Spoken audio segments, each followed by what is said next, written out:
Hey guys, tonight we're diving into the dust-laden, sun-baked world of ancient Greece. Not to fight legendary battles or whisper with philosophers in the agora, but to peer into the quiet corners of everyday life. Imagine, if you will, the flickering oil lamps casting long shadows on a low table, the hushed murmur of voices, the clack of bone or clay, and the soft rustle of tunics as someone leans in for a better look. You might even catch a whiff of olive oil and a distant phantom scent of a roast lamb. This isn't the Greece of epic poems. It's the Greece of quiet evenings, of minds at ease, and of games, forgotten board games, to be precise, that once filled the hours when the sun dipped below the horizon and the serious business of life was done.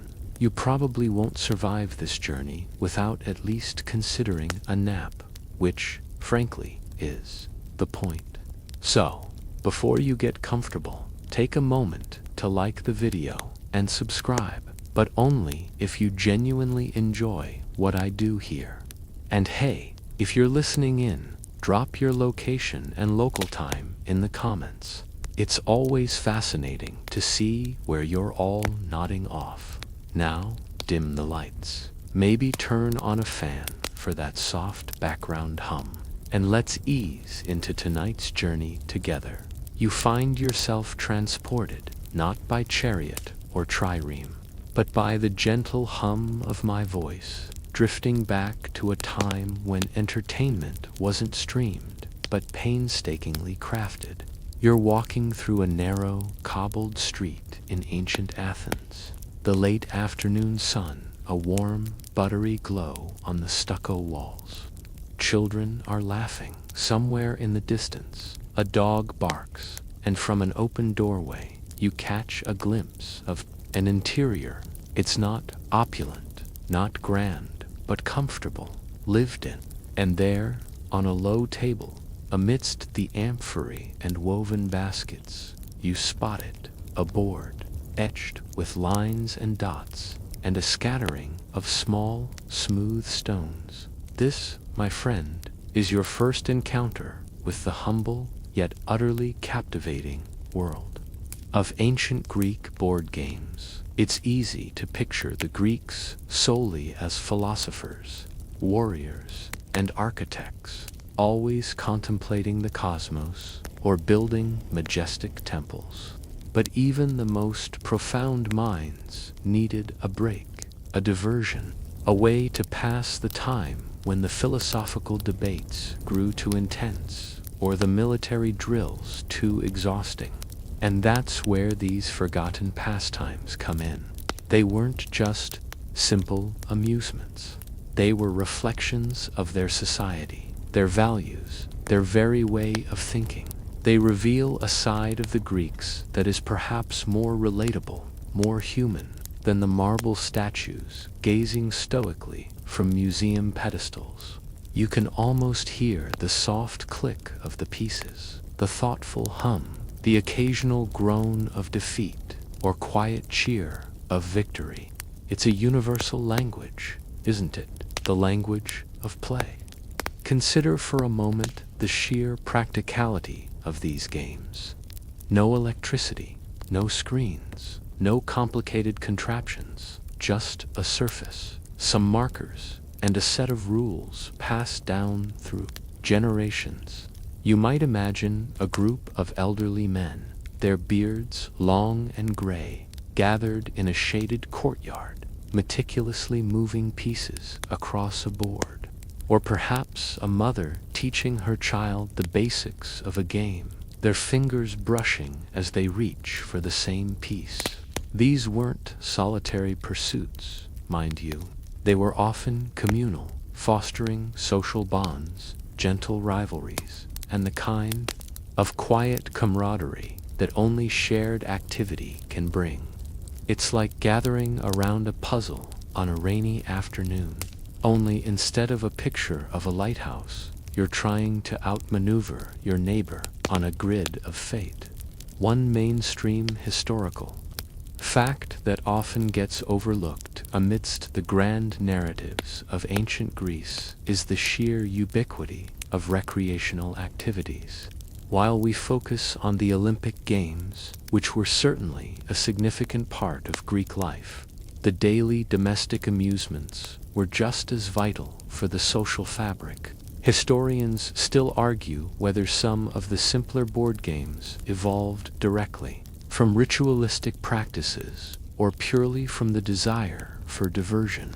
Either way, they became deeply ingrained in the culture, as common as the olive tree or the symposium. You find evidence of them in unexpected places, etched into the steps of temples, scribbled onto pottery shards, even alluded to in the plays of Aeschylus or the dialogues of Plato. It's like finding an ancient doodle of a tic-tac-toe board on the back of a grocery list. It instantly connects you to the human behind the history. Now, for a quirky tidbit, did you know that some of these ancient game boards weren't just wooden or stone slabs? Some were literally carved into the ground or into the flat tops of rocks, like impromptu public gaming tables. You might be walking through the ruins of an ancient city, admiring a column, and suddenly, at your feet, you'd spot a faint grid etched into the paving stone. Imagine the thousands of hands that have touched those very lines, the countless games played right there under the scorching sun or the cool moonlight. It's a wonderfully direct connection to the people who once walked those same paths. A silent invitation to a game that's been over for millennia. It reminds you that even back then, people were just people, looking for a way to pass the time, to test their wits, to share a moment of distraction. The very concept of board games in ancient Greece wasn't as rigidly defined as it is today. You wouldn't find a GameStop in the Agora, sadly. Instead, you'd encounter a range of activities that blurred the lines between pure chance, strategic skill, and even athletic prowess. Some involved throwing objects, others moving pieces on a grid, and still others were essentially elaborate party tricks. But all of them shared a common purpose: to engage the mind, lighten the spirit, and provide a much-needed respite from the demands of daily life. It's like finding out your great-great-grandparents played a version of charades that involved balancing a plate on their head. It just adds another layer to their story, doesn't it? You can almost feel the smooth, cool surface of a polished stone game piece under your thumb. The weight of it, the satisfying click as it settles into place on the board. Perhaps it's a simple pebble worn smooth by the river, or a finely crafted piece of pottery, perhaps even a small sculpted figure. The materials varied greatly, from the humble to the luxurious, reflecting the social standing of the players. A farmer might play with painted stones on a dirt-drawn grid, while a wealthy citizen might have an inlaid wooden board and pieces carved from ivory or precious metals. But the underlying human desire for play, for challenge, for a moment of shared amusement was universal. It transcends wealth, status, and the vast chasm of time. You might even find yourself unconsciously tracing lines on a tabletop as I speak, imagining where your piece would go. The very nature of these games also offers a window into the Greek psyche. Many of them, as you'll soon discover, involved elements of chance, particularly through the use of dice or knucklebones. This wasn't just about pure randomness. It often tied into their understanding of fate and the whims of the gods. You could prepare, strategize, and play your best, but ultimately, the throw of the die could decide your fortune. It's a subtle nod to the capriciousness of life itself, a reminder that even the most meticulous plans can be upended by unforeseen circumstances. A bit like trying to navigate a particularly tricky Monday morning, wouldn't you say? You have your coffee, your to-do list, and then suddenly, thwack, a surprise meeting or a forgotten deadline.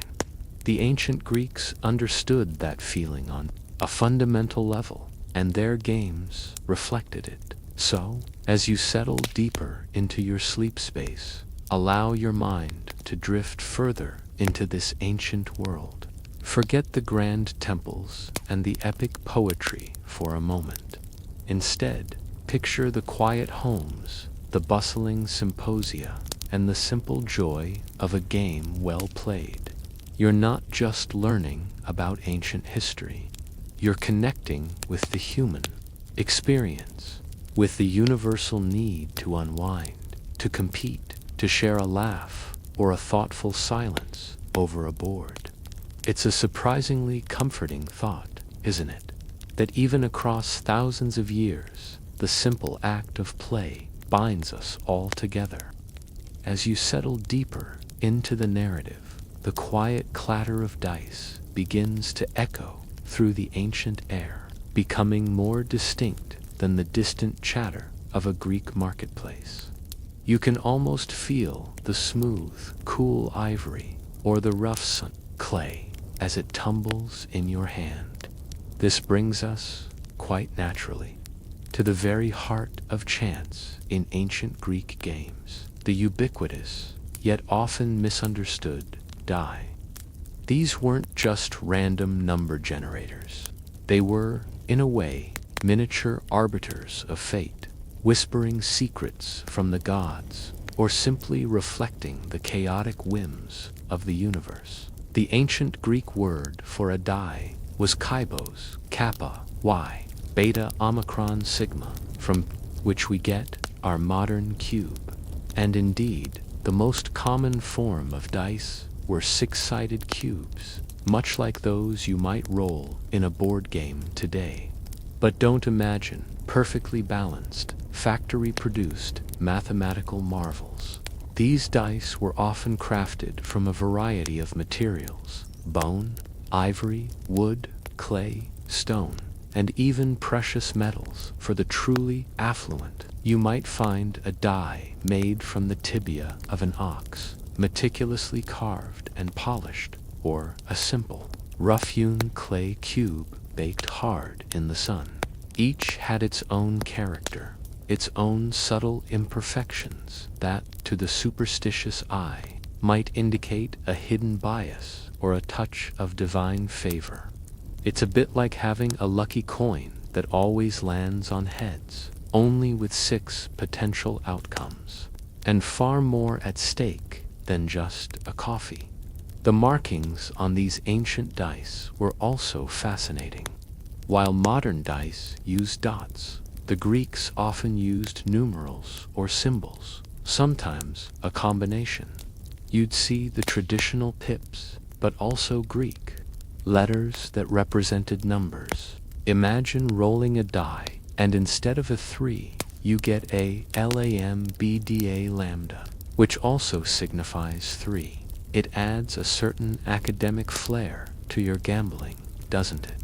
Perhaps it was a way to make even the most frivolous pastime feel a little more intellectual, a subtle nod to their love of learning, even when just trying to win a few drachmas. Now, for a mainstream historical fact, the earliest known dice-like objects date back thousands of years before the Greeks to ancient Mesopotamia and even prehistoric sites. However, the Greeks refined their design and integrated them deeply into their leisure activities. From casual games to more serious gambling, dice were so common that archaeological digs routinely unearth them in residential areas, market stalls, and even tombs, suggesting their pervasive presence in both life and, perhaps, the afterlife.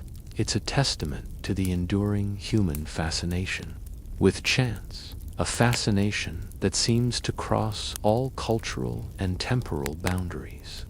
You just can't escape the thrill of the unknown, can you? The design of Greek dice wasn't always perfectly uniform. While the cuboid shape was dominant, variations existed. Some dice were oblong, some pyramidal, though less common.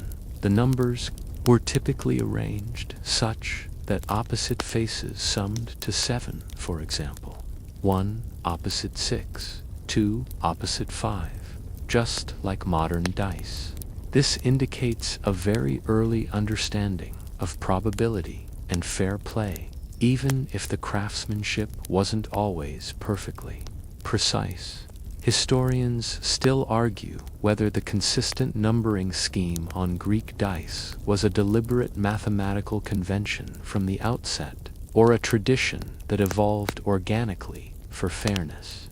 Perhaps it was a bit of both, a blend of nascent scientific understanding and practical experience from countless hours of play. You might be wondering, why were dice so important? Beyond the simple enjoyment of a game, dice held a deeper, almost mystical significance for the Greeks. The outcome of a dice roll was often seen as a direct intervention from the gods, or at least an expression of divine will. To roll a particularly good number, like 3 sixes, known as the throw of Aphrodite, was considered incredibly lucky and a sign of divine favor. Conversely, rolling 3 ones, the throw of the dog, was the worst possible outcome, signifying bad luck and perhaps even a warning.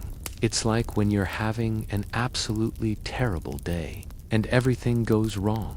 The Greeks might just shrug and blame a particularly ill-fated roll of the celestial dice. This belief system meant that playing with dice wasn't always just a light-hearted affair. It could be imbued with a sense of destiny.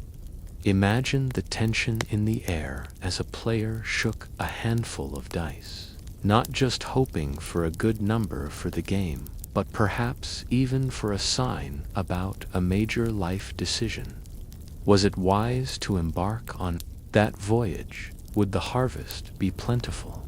The dice, in a subtle way, became a conduit for these larger anxieties and hopes. It's a far cry from simply rolling for boardwalk in Monopoly, isn't it? Now, for a quirky or fringe tidbit, there's evidence that some ancient Greek dice were loaded. Yes, even in antiquity, people found ways to cheat. Archaeologists have unearthed dice that are subtly weighted on one side, or hollowed out and filled with a heavier material designed to favor certain outcomes. Imagine the scoundrels in the tavernas, their eyes twinkling as they confidently shook their hand, knowing their lucky die was doing most of the work. It gives you a little chuckle, doesn't it? The more things change, the more human nature, with its delightful imperfections, stays the same. Cheating at dice is a tradition as old as the dice themselves, it seems. The act of rolling the dice itself was often accompanied by specific rituals or incantations. Players might invoke the names of gods or goddesses, particularly those associated with luck or fate, like Tyche Fortuna to the Romans, or Hermes, the god of trickery and luck. You might hear a murmured prayer or a quick, almost unconscious gesture before the roll. It speaks to the human need to feel some control over the uncontrollable, to sway the odds, even if just through a whispered plea. It's a bit like blowing on your dice for good luck, or rattling them with an exaggerated flourish before a critical roll, except the stakes, in their minds, were often far, far higher. Dice were used in a variety of games, some of which we'll explore in more detail later, like Kotobos, a drinking game, or simpler games of chance where the highest roll won. They were also integral to more complex board games, dictating movement or determining combat outcomes. The role of pure chance versus skill was a constant dance, a delicate balance that made each game unique. You could be the most cunning strategist, but one bad roll could undo all your careful planning. It truly leveled the playing field, making even the lowliest citizen feel they had a shot against the most aristocratic, if only for the duration of a game. The concept of luck was deeply intertwined with the use of dice. While we might dismiss it as random probability, for the Greeks, luck was a tangible force, often attributed to divine intervention or cosmic alignment. A string of good rolls wasn't just coincidence, it was a sign, a blessing. A series of bad rolls wasn't just misfortune, it was a warning, a curse, or simply the gods' amusement. This added a layer of drama and philosophical reflection to every throw. You weren't just playing a game, you were, in a very small way, engaging with the very fabric of your destiny. It makes your average game night seem a bit bland in comparison, doesn't it? No wonder they called them the fickle fingers of fate. In summary, the dice of ancient Greece were far more than mere implements of chance. They were crafted objects reflecting artistry and practicality, imbued with cultural and spiritual significance, and integral to both entertainment and perhaps a deeper understanding of one's place in a world governed by unseen forces. The gentle click of bone against wood, the murmur of anticipation, the collective gasp or sigh. These were the sounds that accompanied countless hours of ancient Greek leisure, echoing through time to your ears now. Having explored the captivating world of ancient Greek dice, your mind now drifts from the sharp edges of a kybos to something far more organic, far more ancient, yet equally pervasive in the recreational lives of the Hellenes. You can almost feel the smooth, oddly shaped surface, the subtle weight, as if holding a small, polished stone, or perhaps something even more primal.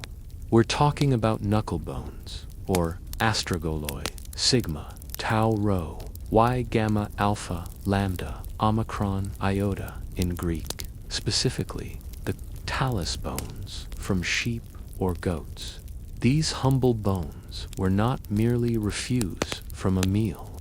They were versatile instruments of play, divination, and even artistic expression, revealing a fascinating dimension of ancient Greek daily life. Imagine, for a moment, being a child in ancient Greece. Your parents are busy, the chores are done, and the sun is high. What do? You might reach for a handful of knuckle bones, perhaps scavenged from the previous night's dinner, or given to you after being cleaned and polished. These aren't dice, not exactly, though they share a common lineage with games of chance. Each astragalus bone has 4 distinct, usually playable, sides: a broad, flat side, the belly, a convex side, the back, and 2 narrower, concave sides, the waists or hollows. Because of their irregular shape, the probability of each side landing face up is not equal, which added a fascinating layer of unpredictable chance to the games. It's like playing with a wonky multi-sided die that has a mind of its own, far more exciting than a perfectly balanced cube. Wouldn't you agree? One mainstream historical fact about knucklebones is their incredible antiquity and global reach. While we're focusing on Greece, Archaeological evidence shows that astragoi were used in games and divination across diverse cultures, from ancient Egypt to Rome, and even into parts of Asia, dating back thousands of years. This widespread usage points to a universal human instinct for play and prediction, using whatever natural materials were at hand. For the Greeks, they were simply an extension of the natural world, transformed by human ingenuity into tools for amusement and sometimes serious prognostication. You could argue they were the original organic fidget spinners, only with a much richer history. The games played with knucklebones were numerous and varied. The simplest form involved throwing a set of knucklebones, often 5, and assigning different scores to the way each bone landed. Each of the 4 sides had a traditional value: the belly, the broad, flat side was usually assigned the highest value, often 4 or 6, while the back, the convex side, typically yielded the lowest, perhaps 1 or 3. The 2 narrower sides, the waists, would have intermediate values. Players would toss them, tally their score, and the highest score won. It sounds deceptively simple, but imagine the rapid calculations, the quick thinking. As the bones scattered across the ground, it was a mental workout disguised as fun. Beyond simple scoring, there were more complex games. One popular variation involved trying to catch the thrown knucklebones on the back of the hand, then quickly flipping them back up and catching them again. This required a remarkable degree of dexterity and hand-eye coordination. You can picture children practicing for hours, perhaps even performing elaborate tricks with multiple bones, much like modern-day jugglers with hacky sacks. It wasn't just about luck. It was about skill, precision, and a bit of theatrical flair. Now, for a quirky or fringe tidbit, the highest possible throw in a game of similar to the throw of Aphrodite with dice, was when all 5 knucklebones landed on their most valuable side, the belly. This was considered an extremely auspicious omen, believed to bring great luck, not just in the game, but in broader life endeavors. Conversely, throwing all the lowest values was, predictably, a sign of terrible misfortune. This blend of simple play with deep-seated superstition made every throw a mini-drama, a fleeting dance with destiny. It makes you wonder how many ancient Greeks blamed a bad day on a particularly awful throw of the astragloi. Historians still argue whether the primary function of knucklebones was truly recreational or if their origins were rooted more deeply in divination and ritual. It's a classic chicken and egg scenario. Did people play with them and then start to assign meaning to the outcomes? Or did their use in seeking omens gradually evolve into games? Whatever the true genesis, by the classical period, they served both purposes, often simultaneously. You might be playing a casual game with friends, but if a particularly unusual throw occurred, it could still be interpreted as a sign from the gods. Knucklebones weren't just for children or casual gamblers. They were also used in more formal settings for sortilege, a form of divination by casting lots. Priests or oracles might cast knucklebones to discern the will of the gods, answer specific questions, or predict future events. Each combination of how the bones landed could correspond to a specific prophecy or message. This elevates the humble bone from a simple plaything to a sacred instrument, a direct line, so they believed, to the divine. Imagine the gravity of such a moment, the tension in the air as the bones tumbled, revealing a future fraught with peril or blessed with prosperity. It puts your morning coffee grounds reading into perspective, doesn't it? The materials used for knuckle bones also extended beyond just animal bones. While organic bones were the most common, archaeological finds include astragoi crafted from bronze, marble, glass, and even precious metals. These more elaborate versions were likely used by the wealthy, perhaps as status symbols, or for games where the aesthetic appeal of the pieces was as important as the play itself. Imagine the satisfying clink of bronze knuckle bones as they hit a marble surface, a sound that surely resonated with the affluence of the players. Artistic representations of knuckle bones abound in ancient Greek culture. You'll find depictions on red figure pottery showing women and children playing games with them, often with graceful, flowing movements. Sculptures sometimes show figures engaged in these pastimes, capturing a fleeting moment of ancient leisure. These visual records provide invaluable insights into how the games were played, the posture of the players, and the social context in which they took place. They remind you that history isn't just about battles and treaties. It's about the everyday lives of people, the small moments of joy and distraction that filled their days. The enduring appeal of knuckle bones lies in their simplicity, their accessibility, and the inherent element of chance combined with skill. They required minimal equipment, could be played almost anywhere, and offered endless variations.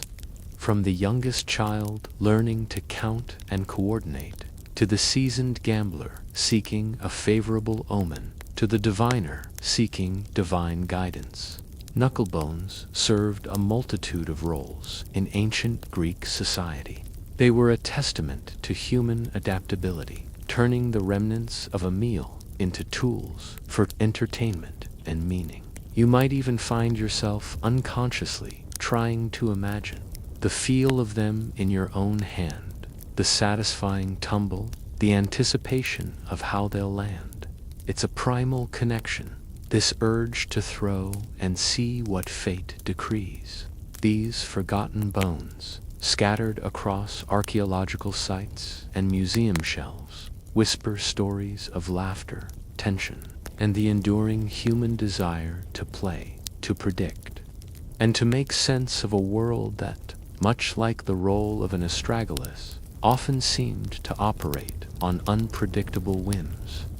Your journey through the hushed halls of ancient Greek leisure now brings you from the unpredictable tumble of knucklebones to the calculated precision of the battlefield, albeit one miniaturized and played out on a board.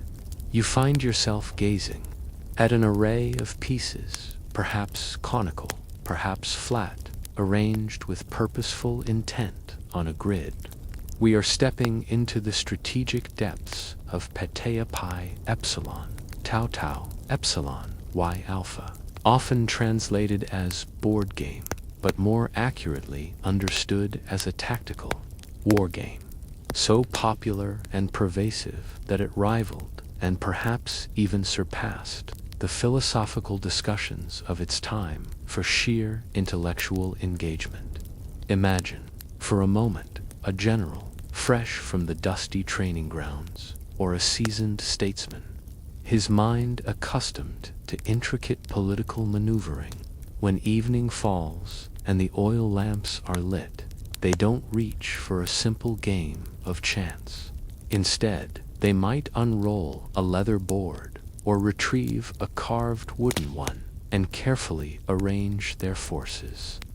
Petea was not a game of luck.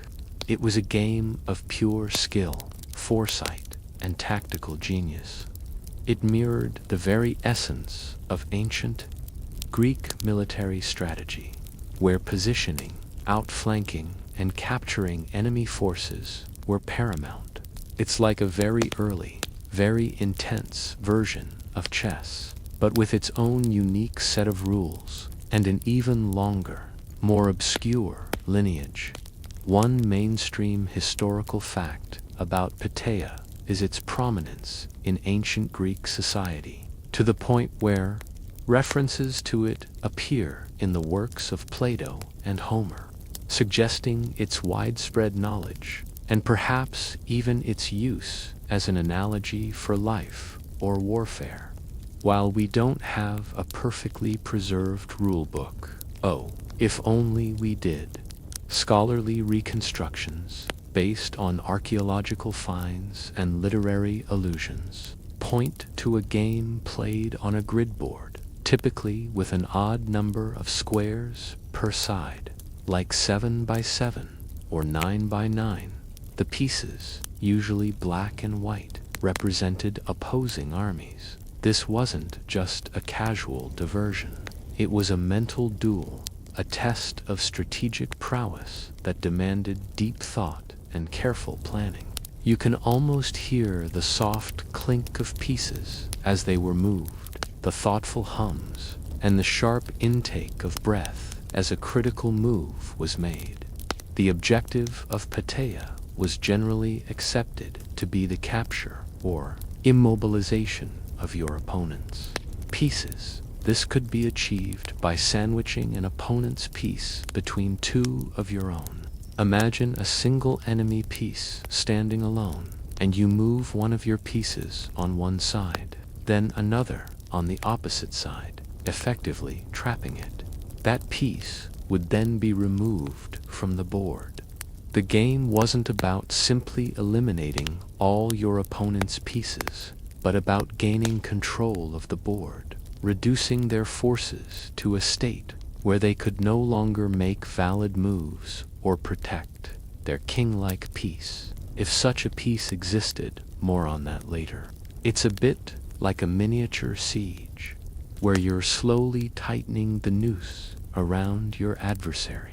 Historians still argue whether Patea had a king piece or a central objective beyond mere capture.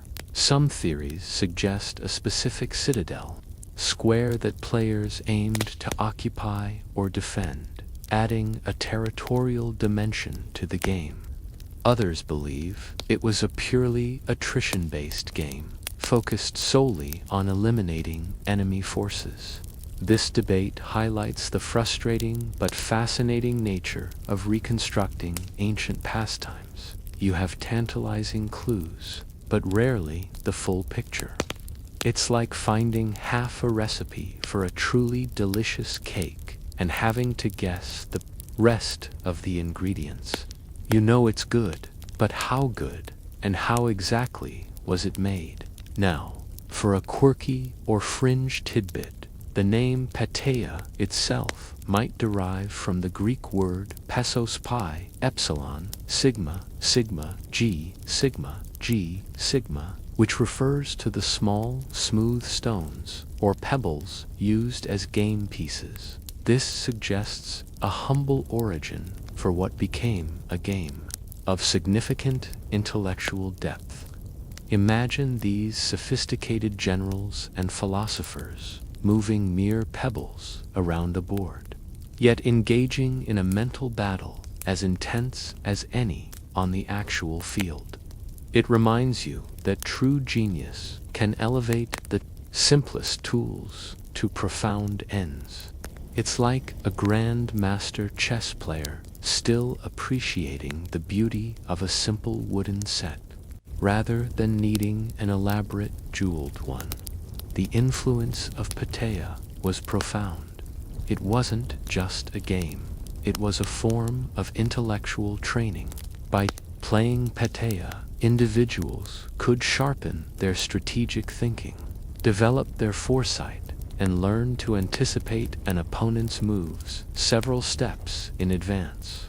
These were precisely the skills needed for military command, for political negotiation, and for navigating the complex social landscape of ancient Greece. It was, in essence, a sophisticated mental gymnasium. You can picture young Athenian men, eager to prove their intellect, spending hours honing their pateia skills, much like modern students preparing for a challenging exam. The game also offered a safe space to explore different tactical approaches without real-world consequences.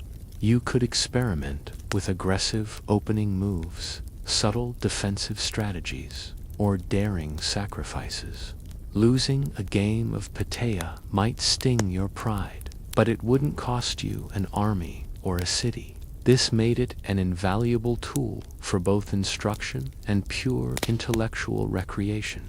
It allowed players to engage in a simulated conflict, to test their mettle against a living opponent, and to learn from their mistakes in a low-stakes environment. It's the original sandbox simulation, long before computers were even a glimmer in anyone's eye. The archaeological evidence for pateia often comes in the form of etched grids on various surfaces, stone slabs, terracotta tiles, and even the floors of public buildings. These grids vary in size, but the typical square pattern is consistent. The pieces, as mentioned, were usually simple, unadorned discs or conical shapes, often made of clay, bone, or stone, distinguishable only by their color, black and white, being common. The simplicity of the components belied the complexity of the play, a hallmark of many truly great games. Consider the social dynamics of playing pateia. It wasn't a raucous, boisterous game. It demanded concentration, silence save for the occasional murmur of strategy or the sigh of resignation.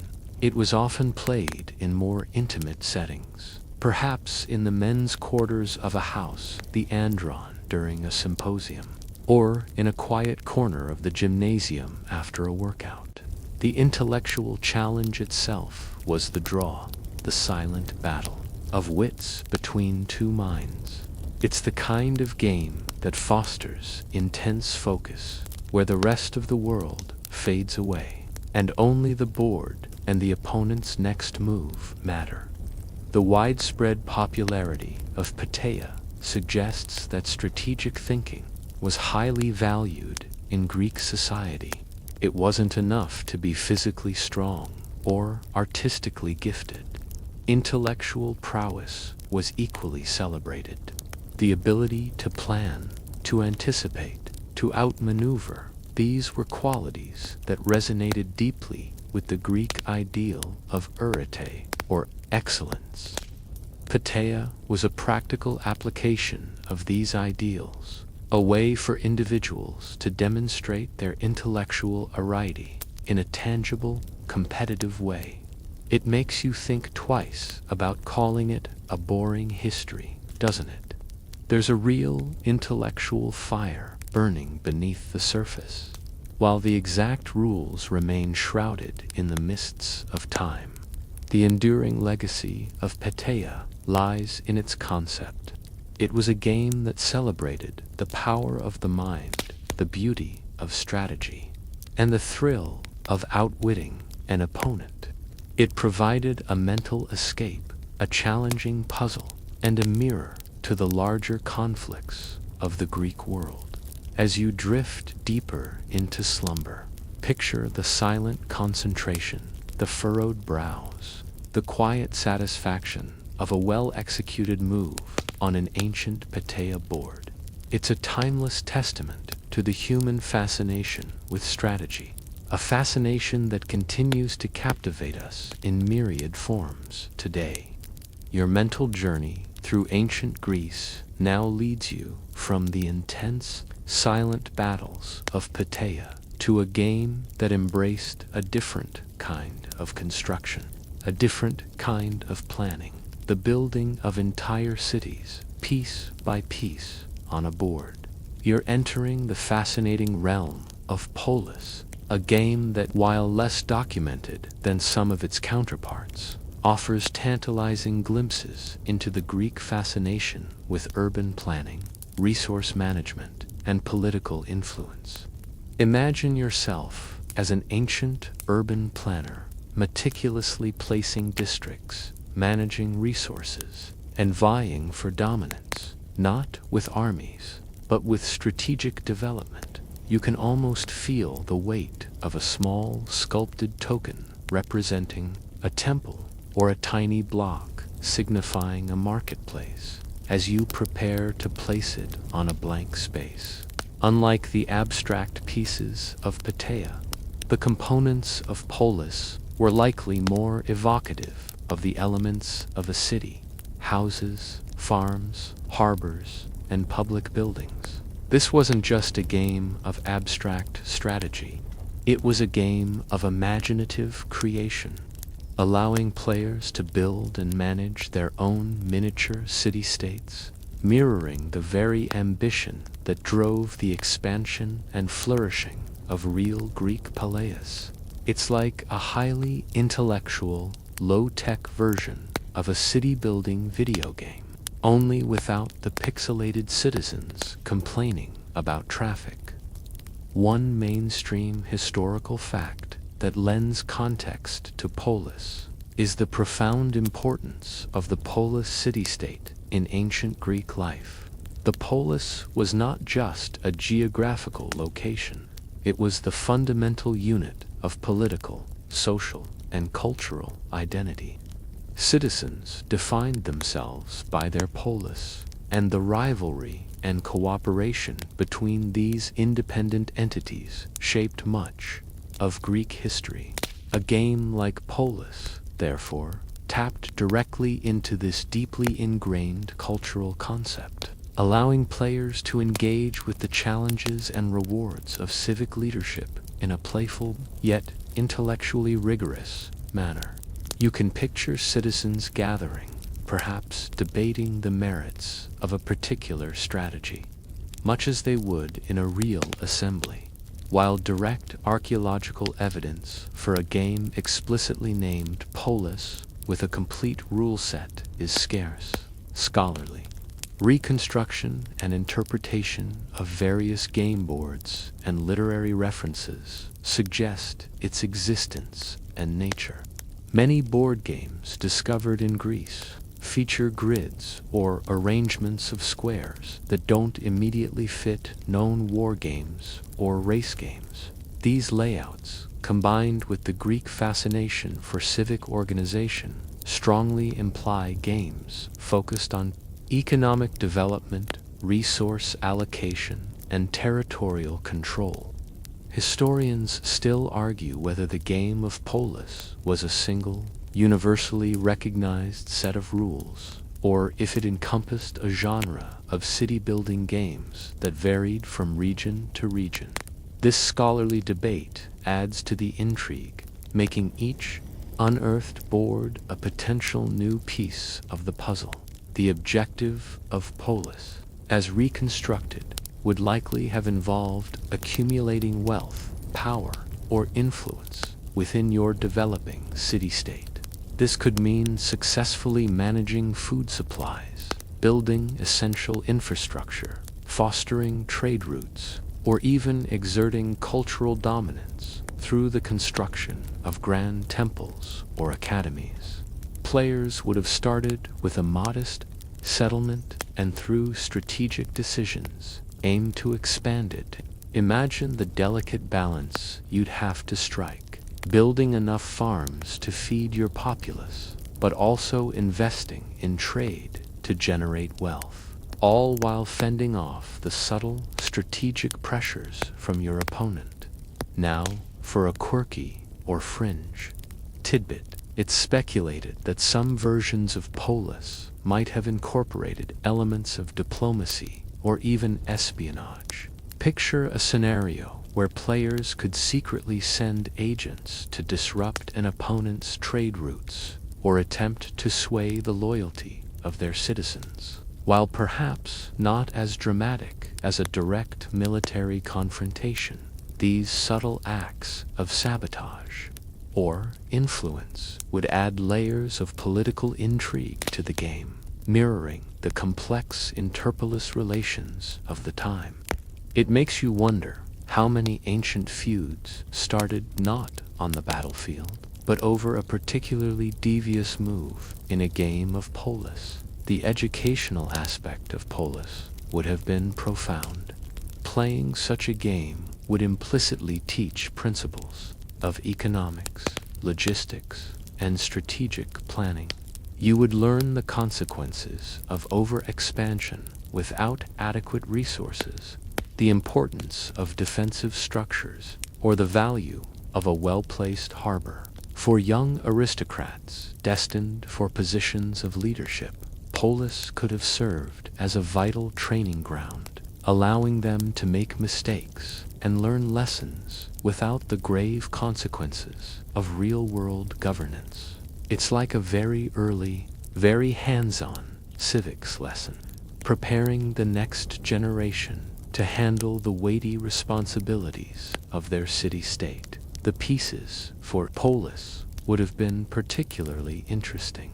Rather than simple discs, players might have used small, distinct tokens representing different city components. A small, stylized house for residential areas, a miniature sheaf of wheat for farms, a tiny ship for a port. These tangible representations would have made the abstract concepts of city building more concrete and engaging. The aesthetic appeal of the game would have added to its allure, making the growth of your miniature polis a visually satisfying experience.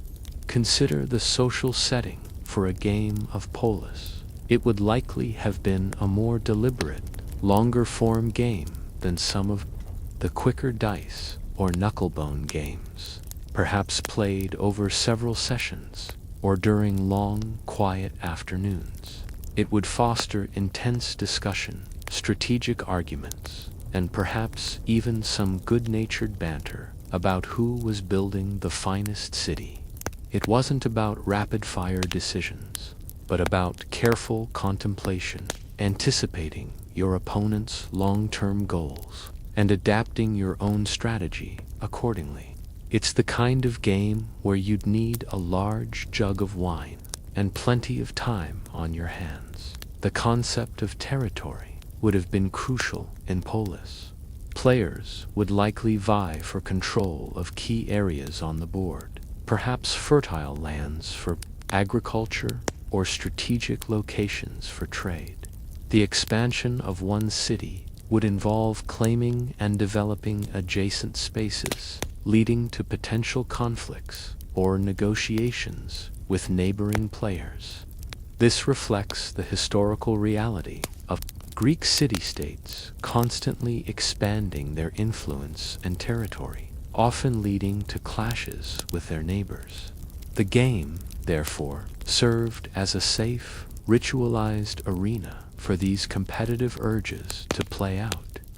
In essence, polis was more than just a game. It was a microcosm of ancient Greek ambition and ingenuity. It allowed individuals to step into the shoes of a civic leader, to grapple with the complexities of urban development, and to experience the satisfaction of watching their miniature city flourish.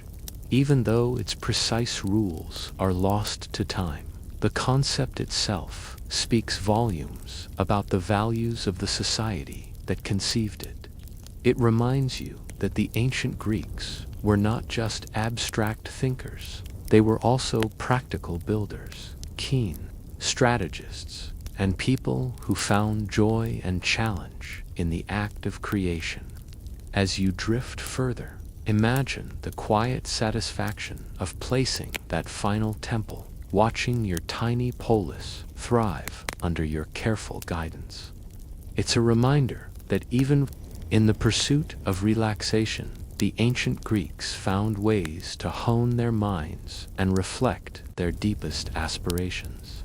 From the strategic city-building endeavors of polis, your journey through ancient Greek pastimes now takes an exhilarating perhaps slightly tipsy, turn. You find yourself not in a quiet study or a bustling agora, but amidst the lively, laughter-filled atmosphere of a symposium, the air thick with the scent of wine, olive oil, and philosophical discourse.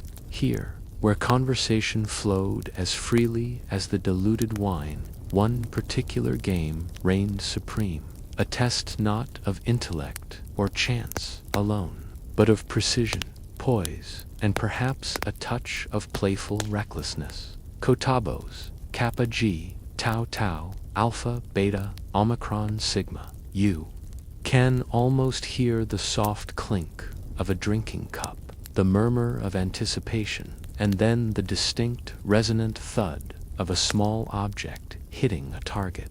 Kotabos wasn't a board game at all. It was a drinking game, but one elevated to an art form, requiring a surprising amount of skill and a steady hand. Picture yourself reclining on a couch, a kylix, a shallow drinking cup with two handles in your hand, its final drops of wine swirling within. The objective? To flick those last few drops with a flick of your wrist, sending them sailing across the room to hit a specific target. It's like a sophisticated, ancient Greek version of throwing a crumpled paper ball into a bin, only with more wine, more history, and far more dignity at stake.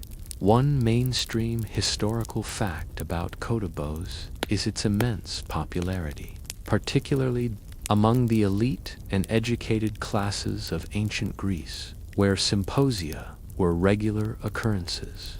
It wasn't just a casual pastime, it was a celebrated activity, often depicted in vase paintings and referenced in comedic and philosophical texts, indicating its deep integration into the social fabric of the symposium. This wasn't some back-alley dice game.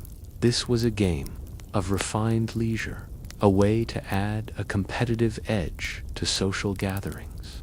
You could argue it was the original party trick that actually required some talent. The target for Kotabos varied.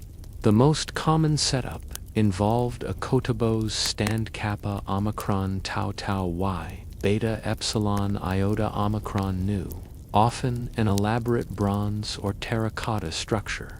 Atop this stand, a small bronze disc or figure, known as the plastings, would be balanced precariously.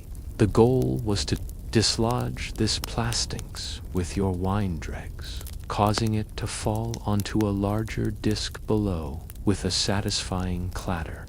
Imagine the concentration, the careful aim as you tried to hit that tiny target, the silent prayers to Dionysus for a steady hand.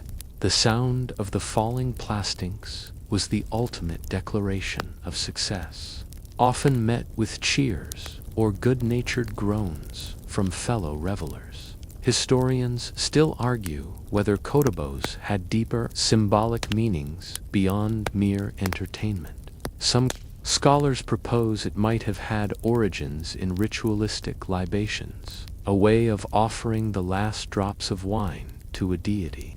Others suggest it was a refined form of courtship, with participants dedicating their successful throws to a beloved or even using the outcome to predict the success of a romantic endeavor. This debate adds a layer of mystery to what might otherwise seem like a simple drinking game.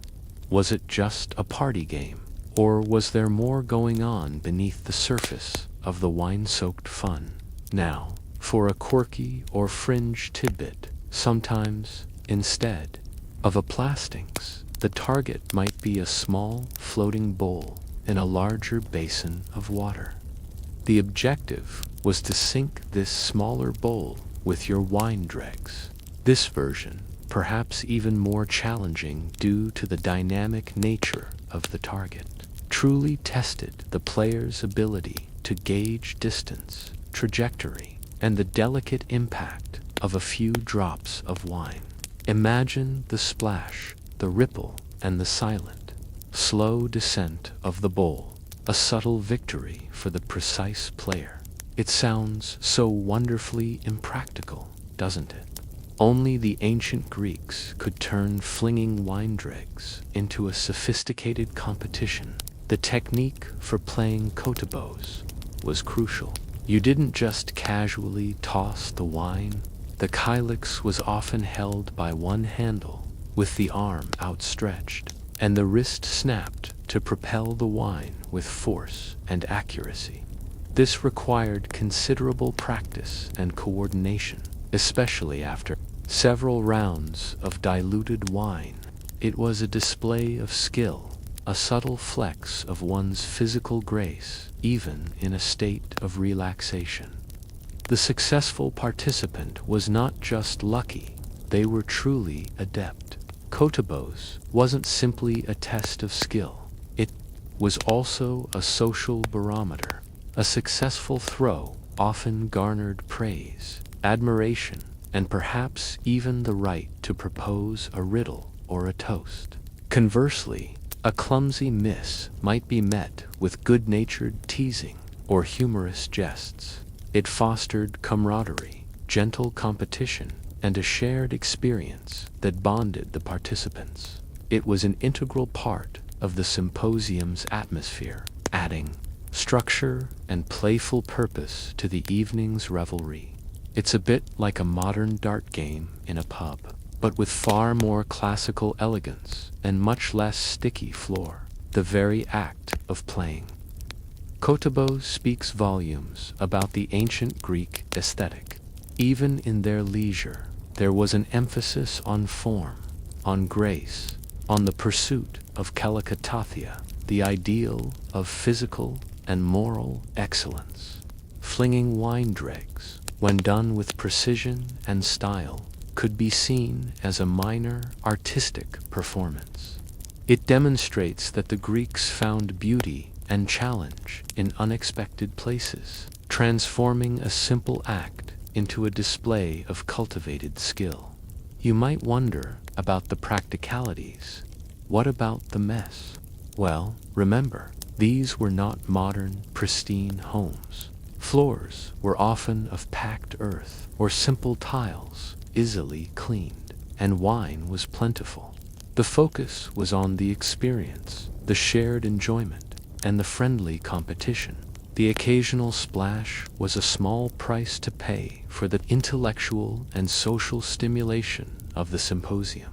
The enduring image of kotobos is one of refined leisure, of a society that knew how to blend intellectual pursuits with spirited recreation. It reminds you that the ancient Greeks, for all their philosophical profundity and military might, were also masters of the art of living, finding joy and challenge in the seemingly simplest of activities. As the lingering aroma of ancient wine and the echo of laughter fade in your mind, you can appreciate the unique charm of a game that turned the ending of a drink into the beginning of a competition, a test of precision and a celebration of conviviality. Having shared a goblet and perhaps a few errant wine dregs with the elite at a kotobos symposium, your journey now takes you to a different, perhaps more boisterous corner of ancient Greek society. Here, the game isn't about precise flicks of the wrist or careful strategic placement of pieces. Instead, it's about lightning-fast reflexes, quick thinking, and a good poker face. You're now immersed in the world of Mara, a hand game so ancient and widespread that it transcends civilizations, appearing in various forms from Egypt to Rome, and, of course, throughout the bustling marketplaces and tavernas of ancient Greece. You can almost feel the anticipation in the air, the sudden, sharp exhalation of breath, and the rapid thrust of hands. Mara, known in Greek as keratizane karakazwag, or simply by descriptive terms related to hands and numbers, was a game of instantaneous mental calculation and bluff. Two players would simultaneously thrust out a hand, extending a certain number of fingers, while at the same time shouting out a number representing their guess of the total number of fingers extended by both players combined. The player who correctly guessed the total won the round. It's like a rapid-fire combination of rock, paper, scissors, and mental math, played at breakneck speed with a generous helping of psychological warfare. You had to be quick, both with your hands and your mind, or face the good-natured derision of your opponents. One mainstream historical fact about Mara is its incredible longevity and prevalence. It's one of the few ancient games that, in various forms, has survived continuously into the modern era, particularly in Italy, where it's still called Mara, and parts of the Mediterranean. Its depiction on ancient Egyptian tomb paintings and Greek pottery confirms its long history. For the Greeks, it was a common pastime, played by all social classes, from sailors unwinding after a long voyage to merchants whiling away hours in the marketplace. Its accessibility, requiring no equipment beyond one's own hands, contributed greatly to its widespread appeal. It was the ultimate impromptu game, ready to be played anywhere, anytime. The core mechanic of Mara was deceptively simple, yet demanded intense focus. If you extended 3 fingers and your opponent extended 2, the total was 5. If you simultaneously shouted 5 and your opponent shouted 4, you would win the round. The speed was key. Decisions had to be made in a fraction of a second, with no time for hesitation. This made it a game of instinct as much as intellect, a pure test of rapid processing and bold declaration. Historians still argue whether Mara was primarily a game of pure chance, or if there was a subtle element of pattern recognition or psychological manipulation involved. While on the surface it appears random, experienced players might develop subtle tells or try to anticipate their opponent's common number choices based on their personality or previous rounds. Was it just a matter of luck, or did the best players truly possess a knack for reading their opponent's unspoken intentions? This debate adds to the intrigue, suggesting there was more to the game than met the eye, a layer of human cunning beneath the apparent chaos. Now, for a quirky or fringe tidbit, Mara was often used as a way to settle minor disputes, or even to determine who would pay for the next round of drinks, especially in taverns. Imagine the scene: 2 heated debaters, unable to agree, suddenly facing each other, hands poised, ready to settle their argument with a few lightning-fast rounds of Mara. It adds a wonderful touch of playful aggression to everyday interactions, a democratic way to resolve petty squabbles without resorting to lengthy arguments or, worse, fisticuffs. It's like settling a bar tab with a quick game of odds or evens. But far more dramatic, the social dynamics of Mara were vibrant. It was a boisterous game, often accompanied by shouting, laughter, and enthusiastic hand gestures. Unlike the quiet intensity of Pettia or the refined precision of Kotobos, Mara was loud and public. It brought people together, fostering lively competition and immediate camaraderie, even between strangers. It was a form of social bonding, a quick way to establish a rapport or a friendly rivalry. You can almost feel the surge of adrenaline as you play, the quick burst of excitement with each guess. The hand signals themselves sometimes varied, with certain gestures becoming shorthand for numbers. For instance, extending only the thumb might signify 1, or a closed fist might imply 0 in some variants. The cultural context also mattered. In some regions, certain finger gestures might have had additional meanings or superstitions attached to them. This added a layer of unspoken communication and regional variation to the game, making it a rich tapestry of localized traditions. Beyond simple recreation, Mara also honed valuable mental skills. It required rapid arithmetic, instantaneous decision-making under pressure, and a certain degree of psychological insight. You had to quickly assess your own hand, guess your opponent's, and then immediately declare a total. This kind of rapid, cognitive processing was surely beneficial in other aspects of daily life. From negotiating in the marketplace to making snap judgments in civic matters, it was mental agility training disguised as a fun game. The inherent speed of Mara made it ideal for short bursts of play. You could play a single round in seconds, or engage in a furious series of rounds until one player reached a predetermined score. This made it perfect for filling brief moments of downtime, waiting for a ferry, resting between tasks, or simply taking a break from the day's labors. It was the ultimate filler game, always ready, always engaging. The widespread nature of Mara, even in its ancient form, tells us something important about the human experience.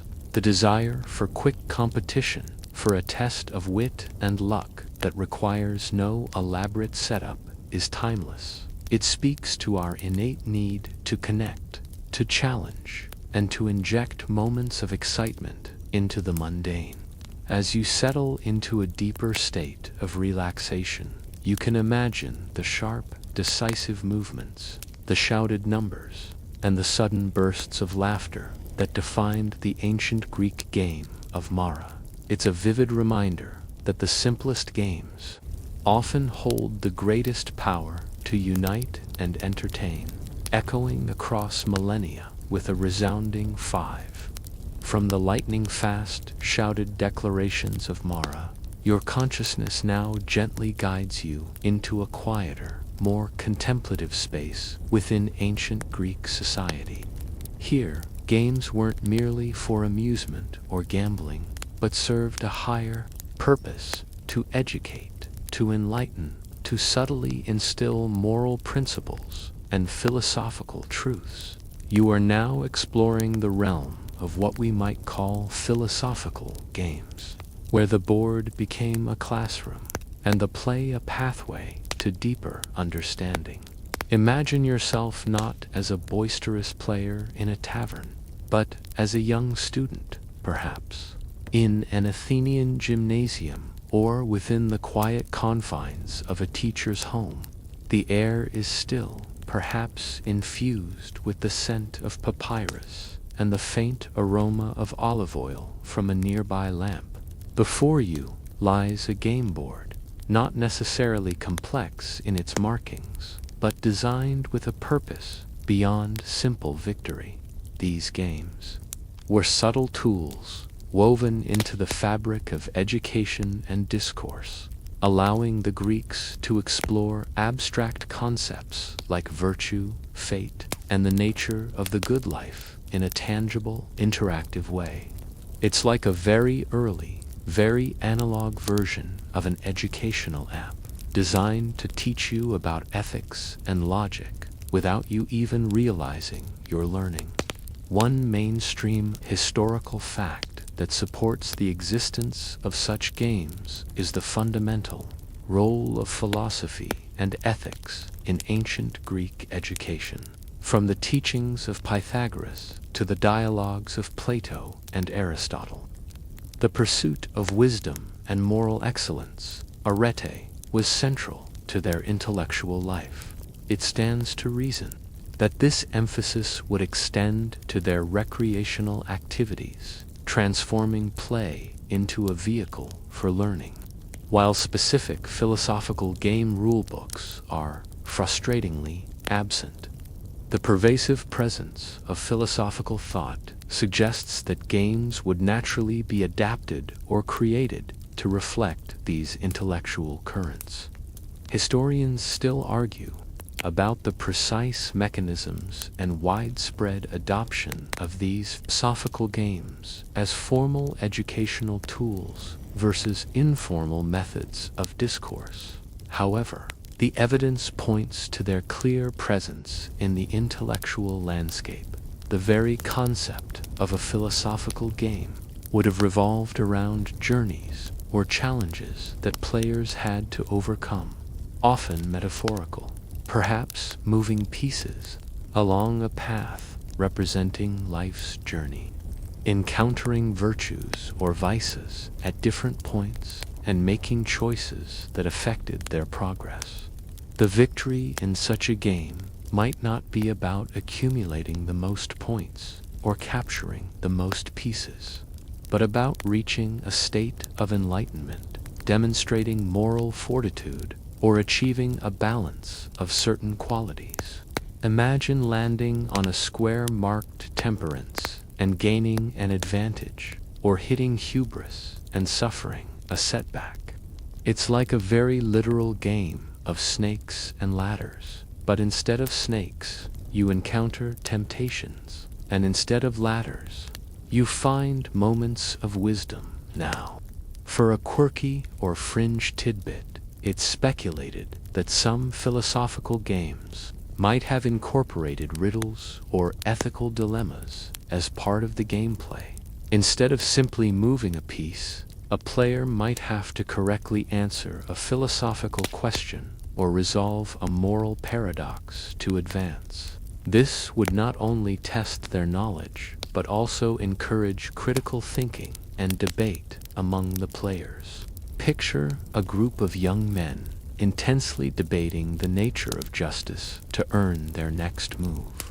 Their teacher, perhaps, interjecting with subtle guidance. It's a charming thought, isn't it? Learning through lively, competitive discussion, rather than just rote memorization. These games wouldn't have been competitive in the same way as a game of Patea. The competition would be more internal, a striving for self-improvement and a deeper understanding of the concepts being explored. The players might even collaborate, discussing the best ethical choices or the most logical philosophical arguments, using the game as a framework for shared inquiry. This collaborative aspect sets them apart from the more antagonistic games, highlighting the Greek value of communal learning and intellectual exchange. The pieces used in these games might have been more symbolic as well, perhaps small figures representing different virtues or vices, or tokens representing different aspects of the soul or the ideal citizen. The board itself could have been intricately designed, with paths that branched, converged, or led to various allegorical destinations.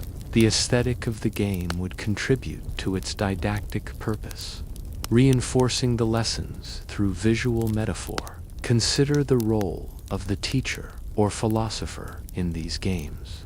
They wouldn't just be facilitators, they would be guides, posing questions, clarifying concepts, and steering the discussion.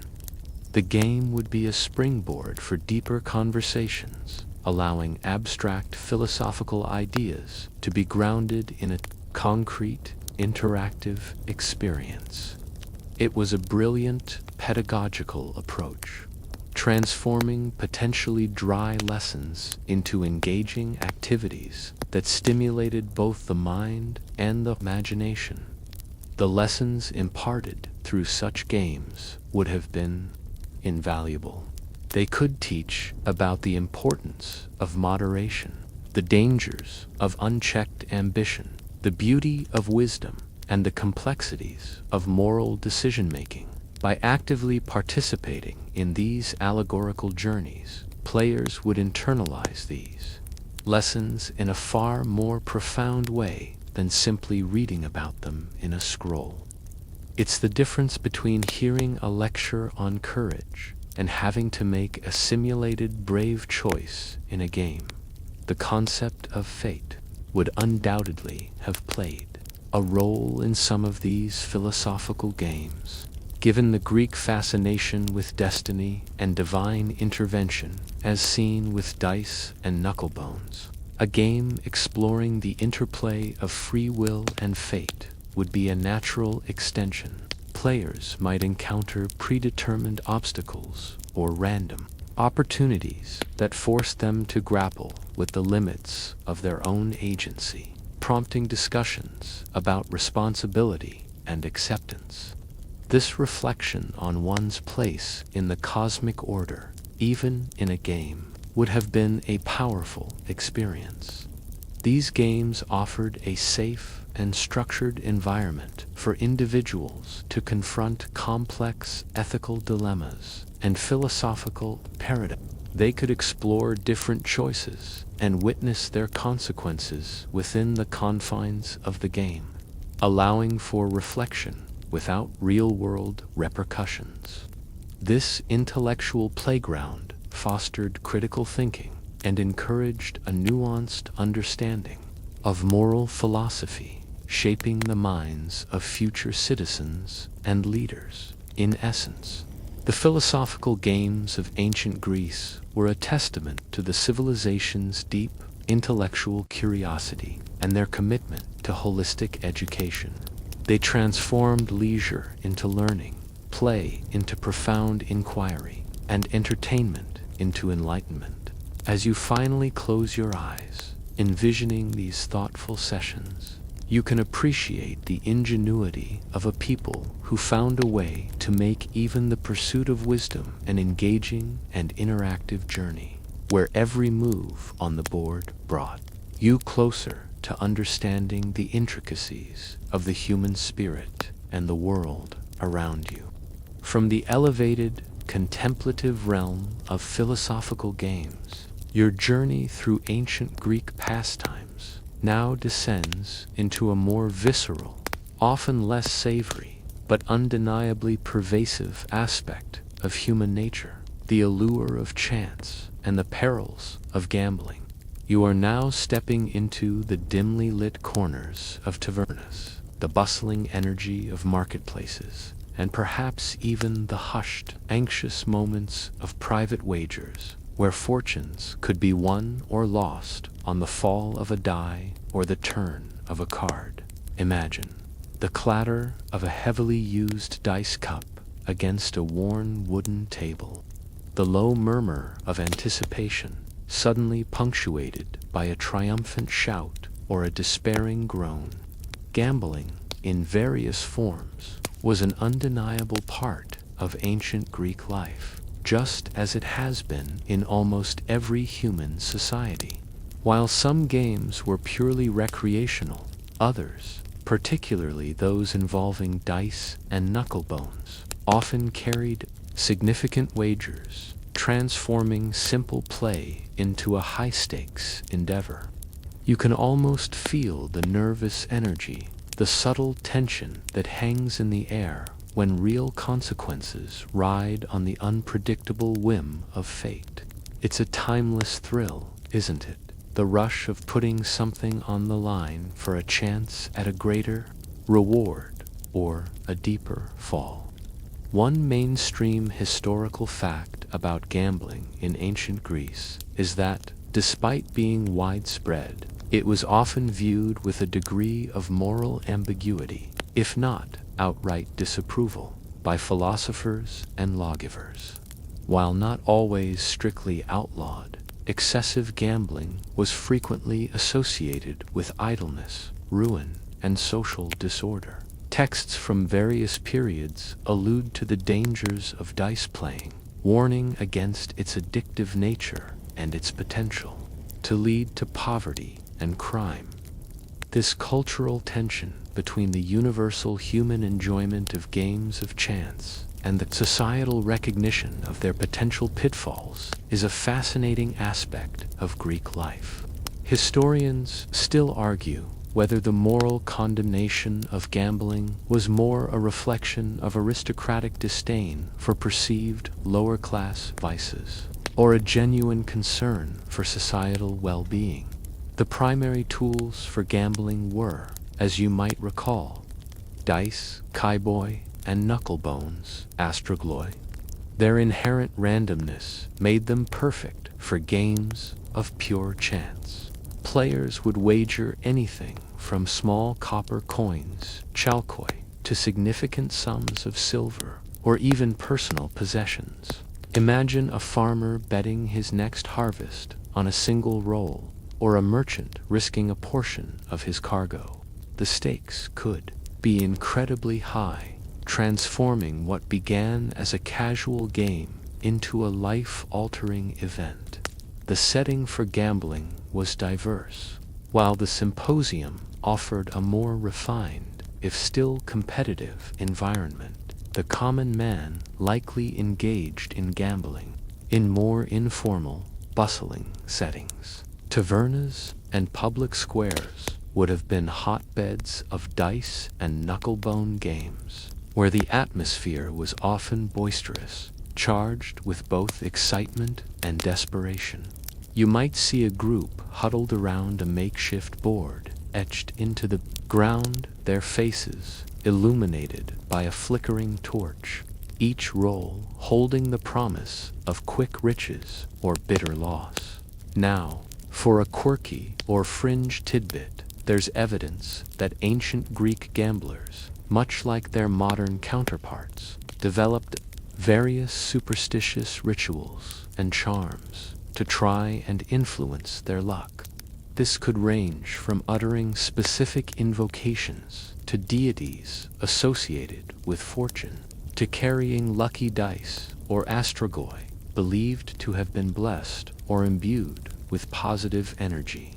Imagine a gambler caressing a curiously shaped knucklebone, whispering to it before a critical throw, convinced that it held the key to his destiny. It's a testament to the human desire to impose order on chaos, to find a pattern or a blessing even in the most random of events. The social consequences of rampant gambling were not ignored. Stories of individuals losing their entire fortunes, their homes, and even their freedom as a slave through debt due to gambling addiction appear in ancient Greek literature and historical accounts. This highlights the darker side of this widespread pastime, illustrating how a seemingly innocuous game could unravel a life. The allure of quick wealth, the intoxicating thrill of victory, often overshadowed the stark reality of potential ruin. Despite the moral warnings, gambling persisted because of its undeniable appeal. It offered a momentary escape from the mundane realities of life, a chance for the common person to dream of sudden prosperity. It leveled the playing field, at least momentarily. A lucky throw could make a pauper richer than a prince, if only for an hour. This intoxicating possibility, however fleeting, was a powerful draw. It's like the ancient equivalent of a lottery ticket, promising immense wealth with minimal effort. A seductive dream in a harsh reality. The psychology of the ancient Greek gambler wouldn't have been so different from that of a modern one. The anticipation, the hope, the despair, the rationalization of losses, the conviction that the next win is just around the corner. These are universal human experiences. You can imagine the rapid pulse, the dry mouth, the desperate plea to Tyche, the goddess of fortune, as the dice tumbled across the board. The rush of dopamine from a win, or the bitter taste of defeat, were felt just as acutely then as now. Even the architecture of public spaces sometimes reflected the presence of gambling. while not designed for it. Flat, smooth surfaces in a or porticos often show faint etchings of game boards, suggesting impromptu gambling dens that would spring up wherever two or more players converged. These transient gaming spots highlight the informal and pervasive nature of the activity, an ever-present undercurrent in the daily ebb and flow of ancient life. In conclusion, while the philosophical games explored the heights of Greek intellect, gambling illuminated the depths of human desire for chance and reward. It was a practice fraught with both excitement and peril, a testament to the enduring human fascination with testing fate. As you gently drift further into slumber, let the whispers of ancient wagers fade, the clatter of dice soften, and the anxious hopes and bitter regrets dissolve into the mists of time. It's a reminder that even in the pursuit of leisure, humanity often walks a fine line between innocent play and the intoxicating, dangerous dance with destiny. From the smoke-filled, often morally ambiguous world of ancient Greek gambling, your consciousness now shifts to a realm of exquisite beauty and enduring legacy, the visual arts and literature. You are now seeing these games not through the eyes of a player, but through the discerning gaze of an artist or the descriptive quill of a poet. You're entering a space where the simple acts of play were deemed worthy enough to be immortalized in clay, stone, and parchment, offering us invaluable insights into how deeply these pastimes were woven into the very fabric of Greek culture. Imagine a scene painted on the curved surface of a red figure crater, depicting a group of women, their graceful figures draped in flowing chitons, gathered around a low table. Their hands are poised over a game board, perhaps etched with geometric patterns, and tiny game pieces are scattered before them. Or perhaps you see a marble relief, showing children engaged in a lively game of knucklebones, their faces etched with concentration and joy. These aren't just decorative images. They are snapshots of daily life, carefully preserved for millennia, offering a silent testimony to the pervasive presence of games in ancient Greek society. It's like stumbling upon an ancient photograph, capturing a moment of pure, unadulterated human connection over a shared activity. One mainstream historical fact that highlights the significance of games in art is the sheer volume of artistic depictions, particularly on Attic pottery vases, cups, and plates from the archaic and classical periods. These depictions show a wide range of games, from knucklebones and board games to physical contests, indicating that these activities were considered an important, natural part of human existence. The artists weren't just illustrating daily life. They were often capturing moments of leisure and interaction that resonated with their patrons. Historians still argue whether some of these artistic portrayals are purely realistic depictions or if they contain symbolic or allegorical meanings related to the games themselves or the individuals playing them. Consider the detailed craftsmanship often evident in these artistic renderings, the folds of drapery, the subtle expressions on faces, the precise positioning of hands, all suggest that the artists paid close attention to the nuances of these games. They weren't simply sketching generic figures. They were observing and capturing the intensity, the joy, the frustration, and the camaraderie that accompanied play. This level of detail provides modern scholars with crucial information about game mechanics, typical postures of players, and even the social contexts in which games were played. For instance, the frequent depiction of women playing knucklebones on lekythoi oil flasks suggests that it was a common and acceptable pastime for women, contrary to some modern assumptions about their limited social roles. Now, for a quirky or fringe tidbit, some ancient Greek grave, steely stone slabs used as grave markers depict the deceased holding or playing a game, particularly knucklebones. This might symbolize a love for games in life, or perhaps even a wish for continued play in the afterlife. Imagine a loved one being remembered not just for their civic achievements or military prowess, but for their skill at a game, a testament to the warmth and humanity of their character. It's a poignant reminder that even in death, the simple joys of life, like a good game, were cherished and remembered. Literary references to games, while sometimes fleeting, are equally illuminating. Homer's Odyssey, for example, mentions Odysseus watching the Phaeacians play a game, though the exact nature of it remains debated. Plato, as noted earlier, refers to Peteia in his dialogues, sometimes using it as an analogy for strategic thinking or the ordering of the cosmos. These literary allusions, even when brief, confirm the widespread recognition and cultural relevance of these games.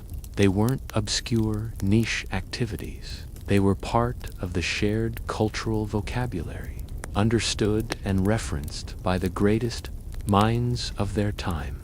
The way games are presented in literature often reflects the societal attitudes towards them.